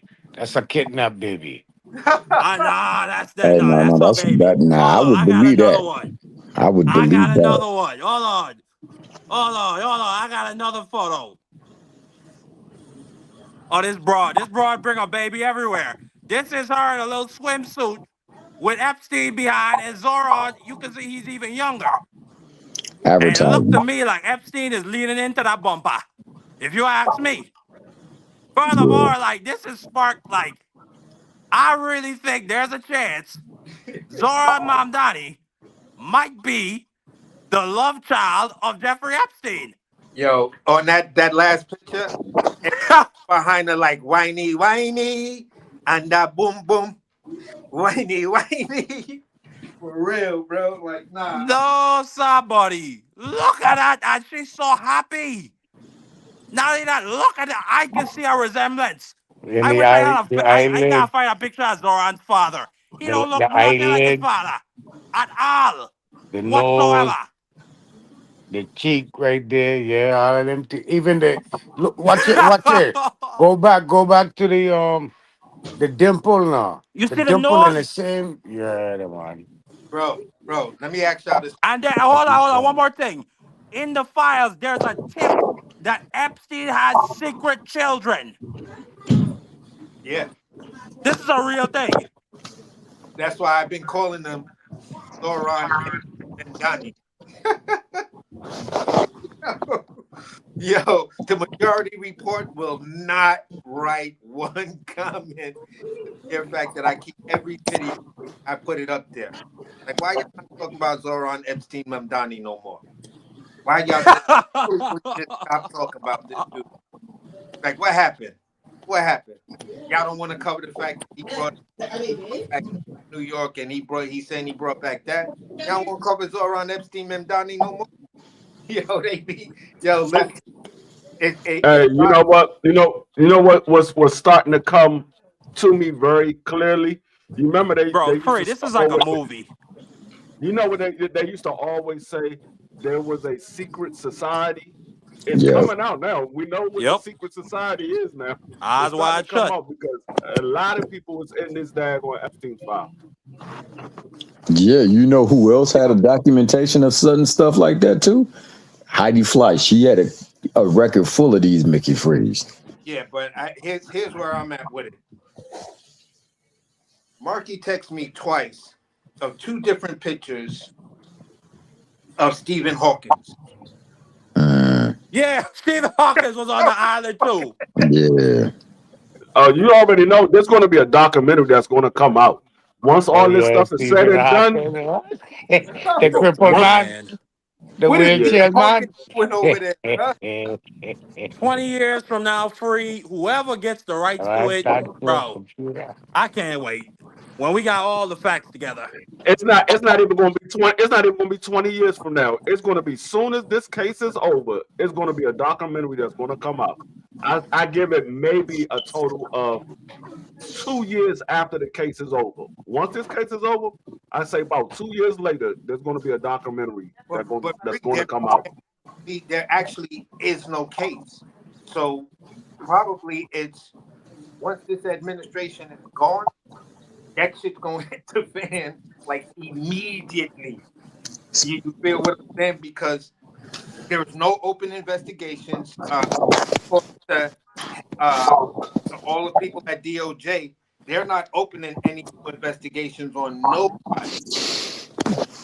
No. Yeah, it's just No, it exposes them. Nah, unless it's a congressional hearing, like congressional questioning and from the Congress and them thing, not DOJ members, not DOJ. It's not gonna be a hearing behind it. I mean, we don't know what the next administration as DOJ is gonna do. If they put a motherfucker like Alex Smith as the attorney general, I think all these folks are going to jail. Yeah, and some of the niggas that sanctioned it and passed up them laws for them too. It's gonna be a lot of people that's gonna take fire for this. Yeah, we're gonna have a lot more quote unquote suicides, Tommy Hill. Yeah, I think that's what's also gonna happen. I don't think it's a statute of limitation on them type of activity either, right? Nope, not rape or murder. Yeah. Because they rechanged that like in the 90s or early 2000s to make sex crimes against women do not have a and that's why these guys keep saying women, because they don't want people to make that association that these were young girls, these were children. Man. So that's why on the GOP and MAGA that are trying to protect Trump keep using the term, well, these women, young women, and these young women. So they're trying to place in everybody's mind using certain psychological techniques to have you believe it's not as bad as what it actually really real life is. Did anyone go to jail behind Pizzagate? No, because Pizzagate but that was fake. Or I think it was just a conspiracy theorist that came in there with a gun, right? And said that some Democrats were hiding quote unquote pizzas or little children. It started from QAnon. Someone went on QAnon and they said, yeah, in this particular pizza shop at this location, they've seen young babies, and they think that it's a holding place to where that they perform these rituals with these kids and then traffic these kids all over the place. And this was the center point for the Democrats and Hillary Clinton and George Soros, and all of them are eating babies and having sex with babies. But wasn't that inside of the Biden's computer? No. The son? No. But Yo, I what about say this. I could definitely believe that Hillary Clinton might have been involved. There was a tip that we read like I think 2 episodes ago, Naughty, where an FBI informant essentially said that his stepdaughter, he was a chauffeur for Trump at the time, and his his ex, who he had a child with, and then she had 2 other children. One of those little girls came down to his car and said, "Donald Trump raped me, and he raped me with Jeffrey Epstein." And that little girl was dead less than 2 weeks later. She got her head blown off in Oklahoma. Yeah. And they said that and the coroner said it was a suicide, but the officers at the scene and her stepfather said no way. And then at the end of the tip, it just talks about how, like out of nowhere, it talks about Hillary Clinton being drunk and telling their security guard to beat some little girl up because she was talking too much. So I don't have any doubt, or rather, I don't have like any what's the word I'm looking for? I don't have any doubt that any of these people could be involved I would with only doing say things this, to children. I would only say this about Hillary. My guess of involvement may be he was drunk at maybe a party or so, and maybe did curse out this little girl or whatever. But when you look at her disdain for her husband after the Monica Lewinsky thing, because Bill has been this way before Lewinsky showed up. His whole life. You feel what I'm saying? So she knew who he was. She knew the playboy who he was. She just felt, even in her own memoir, she felt that she could change him.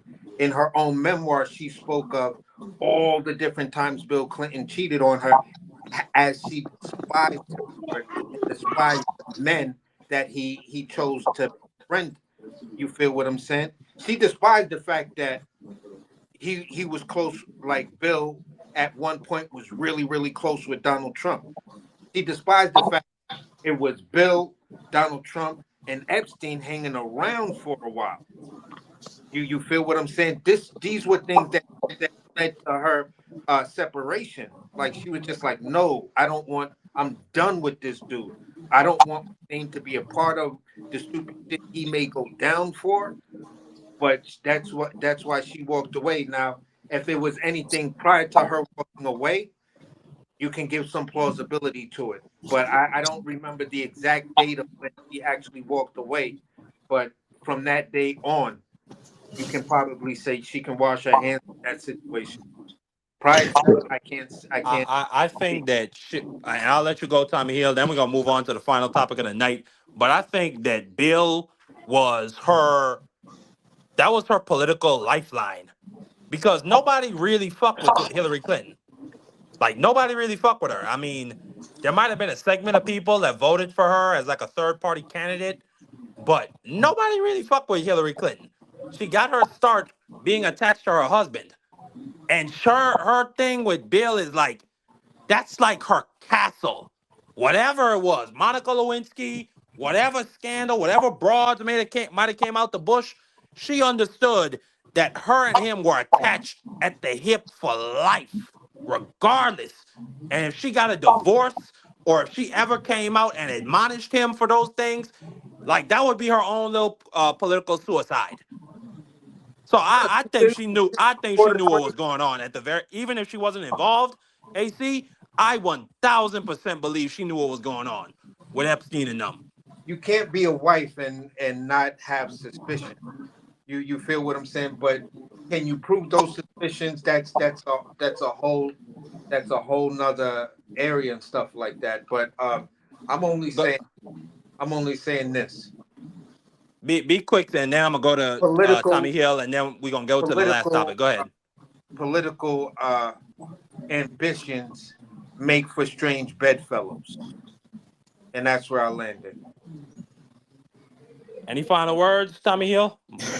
Well, on that last thought, I have a question and then a statement. What he just said. So what he just said, the political endeavors make interesting bedfellows. I know for a fact that there is a connection, especially on the Republican side of the party, to every single major player involved in the things that manufacture or process in this economy that we are, and they are not Yep.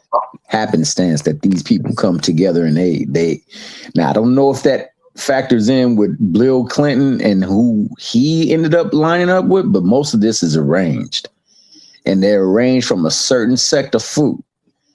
These people are the only people that you're going to be able to ever align yourself with, especially on a thing, especially when you're going for a political, rift or coup. That being said, I want to ask this question because you guys seem like you're in the know. The Wayfair project, where they were selling furniture under names, like real names, and for inordinate amount of prices. Was that not the cover up for placing an order for something other than furniture?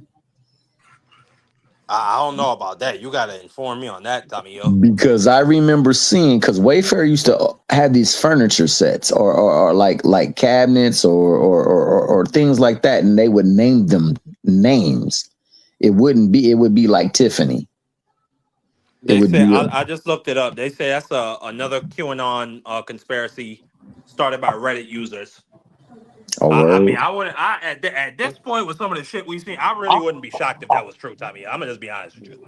Because I've seen other places have that same thing, and it would be nowhere near the prices that they were charging. They were charging.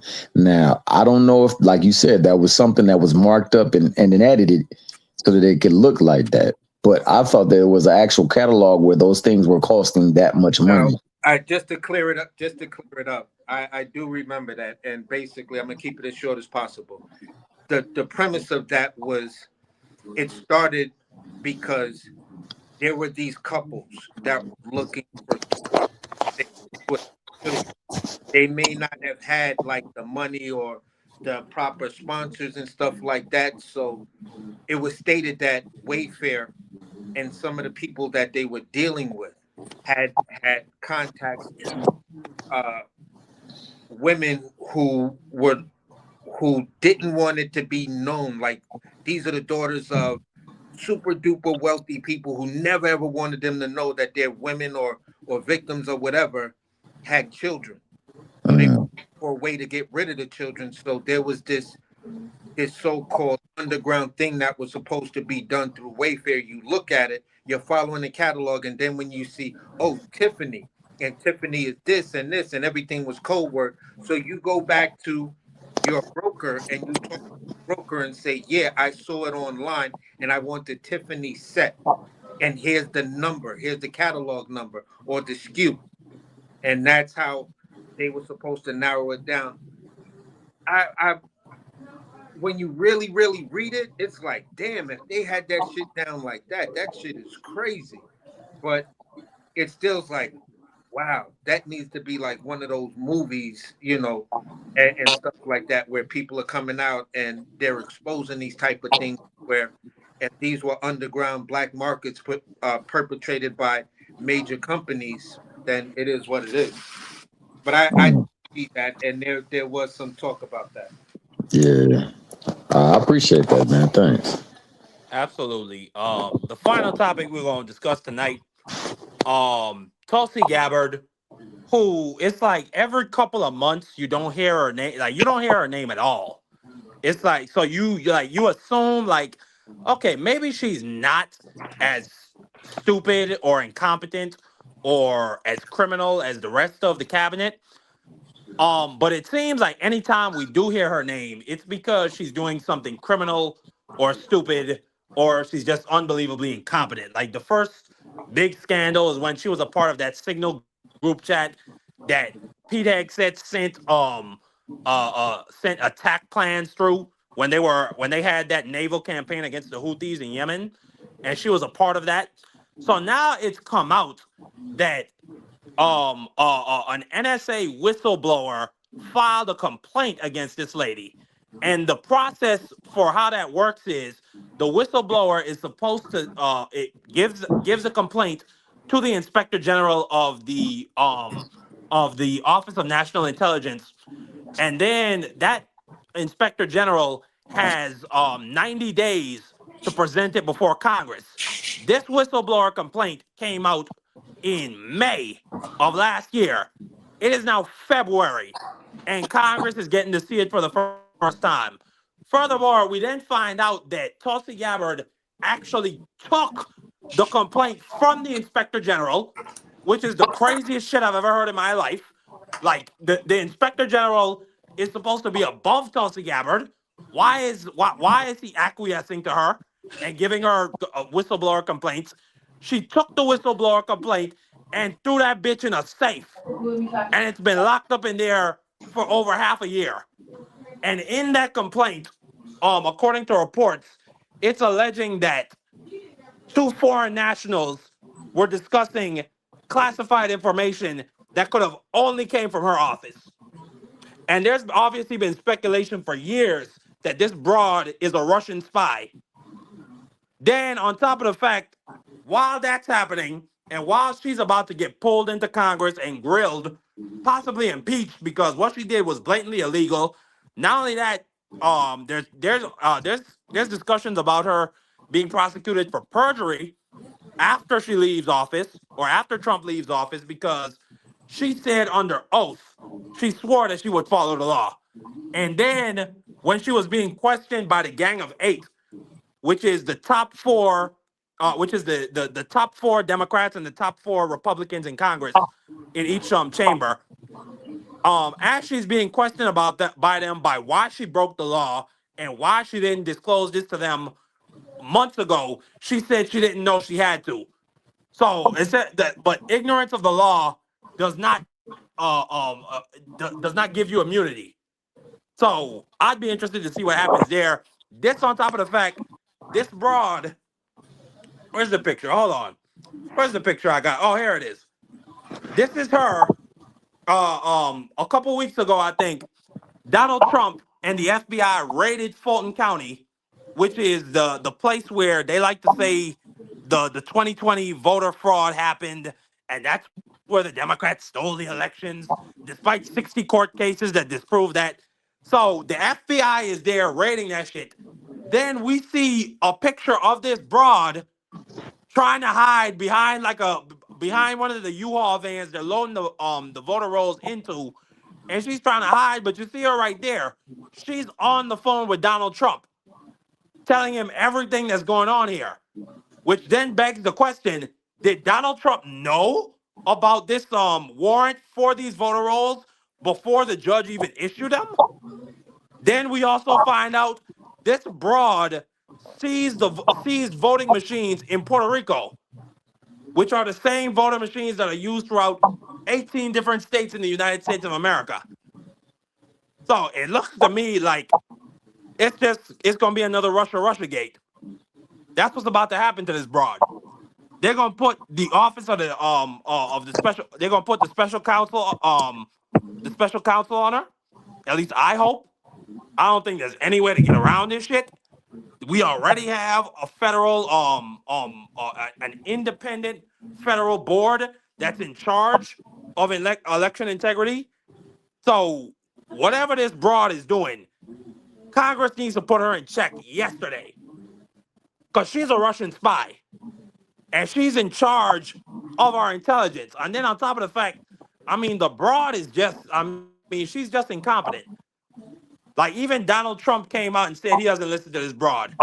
Like, y'all remember when they were discussing when Trump was discussing whether he was going to drop the bunker buster bombs on Iran's nuclear test facilities, and Tulsi Gabbard said there was no evidence that Iran was building a nuclear weapon. Trump came out and said, "Yeah, that's wrong. She's wrong. I hear it from better sources that they are." So that nigga don't even trust that broad. And then he sends her out to do, like, y'all remember when she came out saying, "I found evidence that Barack Obama committed treason, and I'm recommending him to the DOJ for charges." Absolute nothing burger. Almost a year later, nothing came out of that. Like, they just send this broad out for nothing burgers and to look dumb. What's your thoughts, AC? Or Tommy Hill? Nah, Tommy Hill can go first. I'm gonna be honest, man. I don't given his relationships and the alignment that he's had going all the way back to his father's father. I wouldn't doubt one bit that, you know, she's somebody else's intelligence. I didn't understand how she was even qualified for the position anyway. And matter of fact, every office that he has filled in both terms of his presidency, most people, much like himself, have not been qualified for the position they held. And you further add to the fact that, you know, they're making accusations of people doing things that are not pardonable and offensive by either treason or collusion. Well, you had a whole campaign that was built off of that. You had a whole office that was immersed in it. I mean, everywhere you turn the corner with that regime, they bartered the equity of the state and this nation for relationships elsewhere, and ultimately other things that come along with it. He did things himself that should have landed him in jail, and yet he somehow was able to evade it. And then as he left his first term, he gave the freaking pep speech for people to go storm the damn White House. They did. The Mickey Fricky has done everything turn by turn to show that he is no friend to his own nation, that he is a lover of those abroad, and yet and still we find it difficult to believe some of the things that we see, and I don't understand, folks, but like I said, I deal with that on a regular basis. I think the way I see color is differently from the way other folks see color, but they need them glasses that help folks that can't really see things for the true color that they are, man, because like it's only a matter of time before one of them slip and then something becomes made public, and then we get to see the rabbit hole and how far it go deep. So yeah, I agree with everything you said. I think that she is incompetent. I think that she is also a co-conspirator. I believe that she also has intelligence from other sides, and I think that she is playing a multitude of folk. I don't know if it's just only with Russia. I don't know if it's only with other quote unquote allies and quote unquote people who are not in favor with us. But what I do know is that the whole regime has been incompetent. The whole regime has been doing things that have been against the Constitution, yet they still continue to get to operate free and without impunity. And that right there says that this is bigger than just them. This is orchestrated and at the higher level. Absolutely. And what I would say to that, Tommy Hill, make sure to vote this November. That's the only way you're going to hold these people accountable. Because the Republican legislature is the only reason why they're running so wild with all this crap. Get the Republicans out. These people are getting impeached.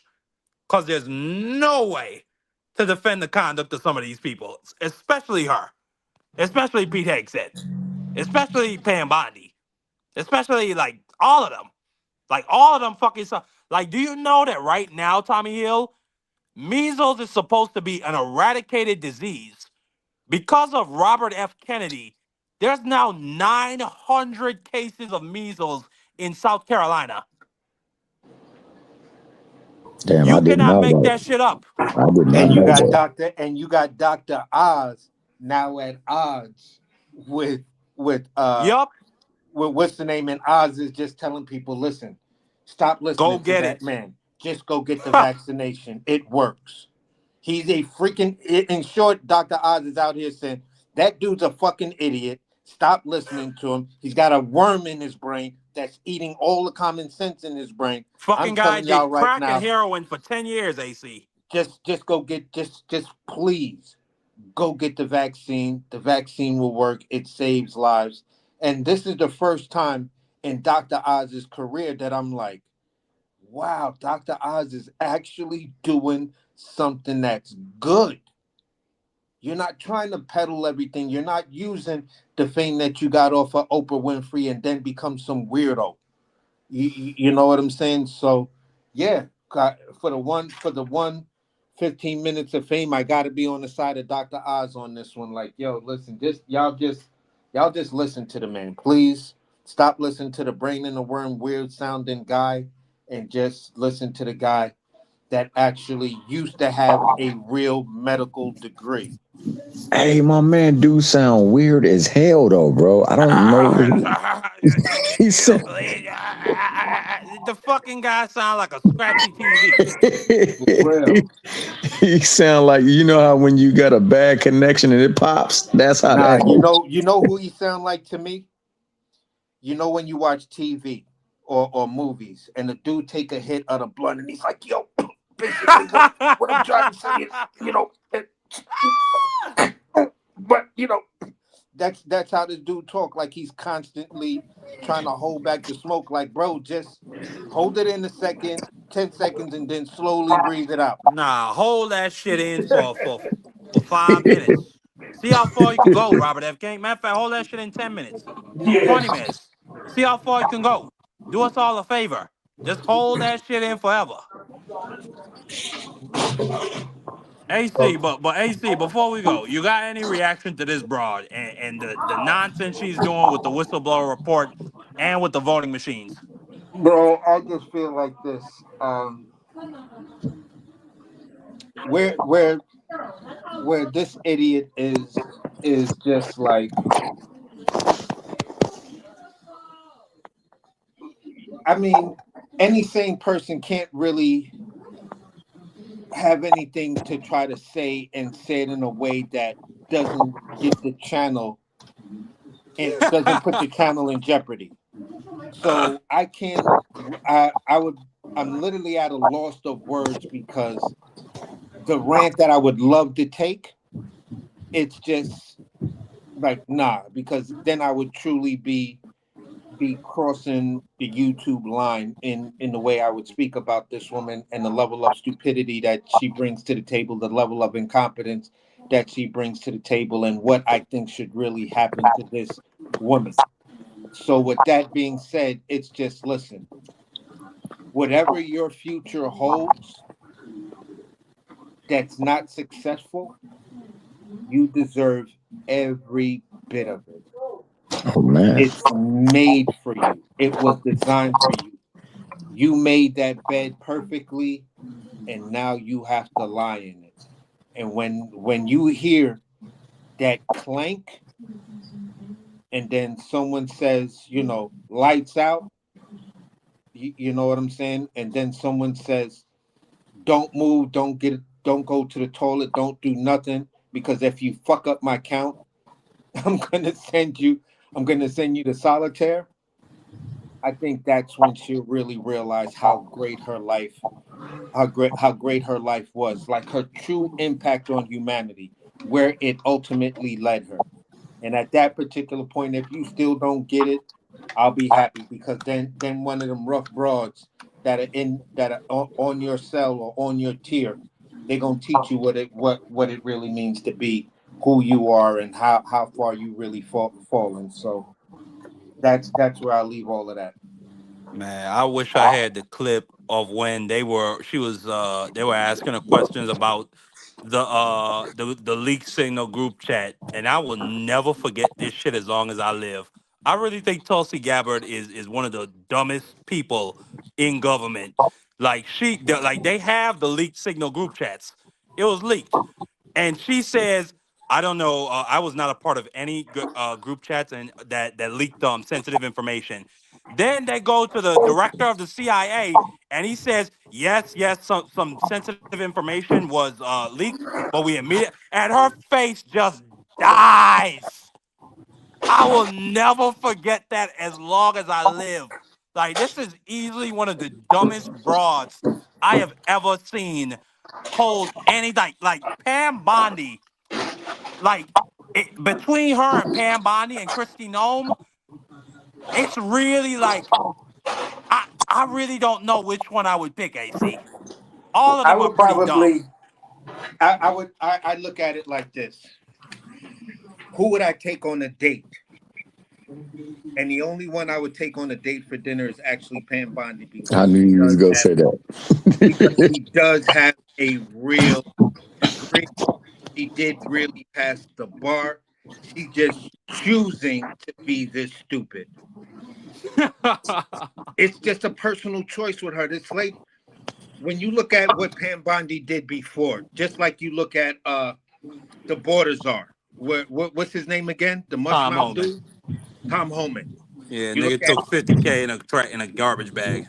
you look at Pam Bondi and Tom Homan. You look at them before the Trump administration, and then you look at them after the Trump administration. It's two different people. It's Marco Rubio. It's all of those dudes. You know what I'm saying? It's all of those people who were never like, no, I would never do this, and no, government needs to work, and then they all decided to capitulate. So it's a matter. The other two women are just bone density dumb. That I can't think of anything else. You're just bone density dumb. Because out of the three, you two are the only two that actually went and got plastic surgery to conform your face to what Donald Trump wanted it. Pam said no. Pam is like the other white lady that runs the show for Donald Trump. Like, look, don't put no camera in my face. I'm not talking to y'all. It is what it is. But Pam Bondi's gonna say her stupid shit tomorrow, and she's gonna try to defend and deflect because, you know, Trump is promising her, listen, the DOJ comes through with me and gives me this money for these lawsuits, I'll break you off a piece. And I think that's what she's looking at. I just want to say before we get out, you have never seen Tom Homan look like that with Donald Trump. This man is blushing. Yeah. That is one of the proudest moments of his fucking life when Barack Obama put that medal around his neck.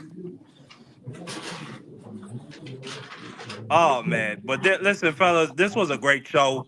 I'm really glad I got an opportunity to do it today. I'm not gonna promise I could do another one this week. I'm gonna try to do one this Sunday.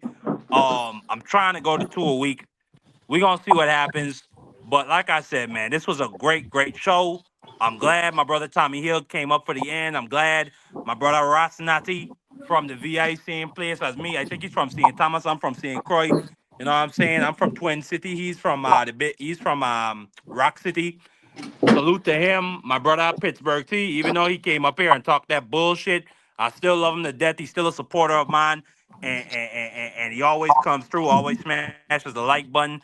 So I fuck with him. Dub, right side. I ain't talked to that brother on this panel in a long time. D Frilio, everybody that came through in the chat, Vacay Bay, still in the chat, was here from the beginning, came all the way through for me. Thank you so much, man. Tommy, Tommy from the Bronx, Chopped Cheese Boy, Captain Chaos, everybody that came through. Thank you so much. McSmithers, the first boy that came through. I appreciate each and every last one of y'all. And we gonna close. Well, do either of y'all got any final words before I close it out? No. I do, man. Just close us out in your native tongue, baby boy, and have a great one. Yes, sir, Tommy Hill. We gonna go out on my boy Martin Luther King, his brave and insightful words, what he gave to the nation when it came to how to deal with the immigrants and the refugees that come here. And he talked about the promise that this country has enshrined in stone. And that's how we're gonna end it. My brothers and my sisters, we stand again at a threshold of conscience, a place where the nation must decide whether it will live the creed it carved into stone or continue to run from the promise it made to the world. For too long, America has stretched out her hand to the weary and the wandering, yet pulled it back when the stranger drew near. But I am here to say that a nation cannot bless the earth while building walls around its own compassion. Some say close the gates. Some whisper that is not enough room at the table. But I say to you, fear is a poor architect of a house meant for freedom. This land was not shaped by one color or one tongue. It was carved by the sweat of immigrants, the dreams of refugees, and the blood of the enslaved. Together they built a nation that has not always loved them back. We are told that newcomers are a burden, but history testifies that the immigrant is the seed of renewal, the bold soul who leaves the known for the unknown, and by courage alone, it spans the boundary of what is possible. Let us never forget, nobody chooses to uproot their life for comfort. People cross deserts and oceans because staying means death, despair, or silence. We who preach liberty to the nations cannot turn our backs when the nations come knocking at our door. And though men draw borders with pins and fences, God draws only one circle, the circle of humanity. Within that circle, no race is foreign, no language is alien, and no child is illegal. We are caught in an inescapable network of mutuality. If we deny justice to the newcomer today, tomorrow that denial will find its way back to our own doorstep. The chains forged for one group soon rattle on the wrist of us all. My friends, the question before us is not simply who belongs here, but who are we willing to become? Will we be the nation that trembles when strangers arrive, or the nation that remembers it was once a stranger itself? Will we clutch our blessings like misers, or scatter them like seeds destined to grow? Let us choose the courage of welcome. Let us build bridges wider than the rivers and hearts deeper than the politics of the moment. And when history turns the page and our grandchildren ask, how did you treat the ones who came seeking refuge? Let us answer with clear voices and clean hands. We widened the door. We stood for dignity.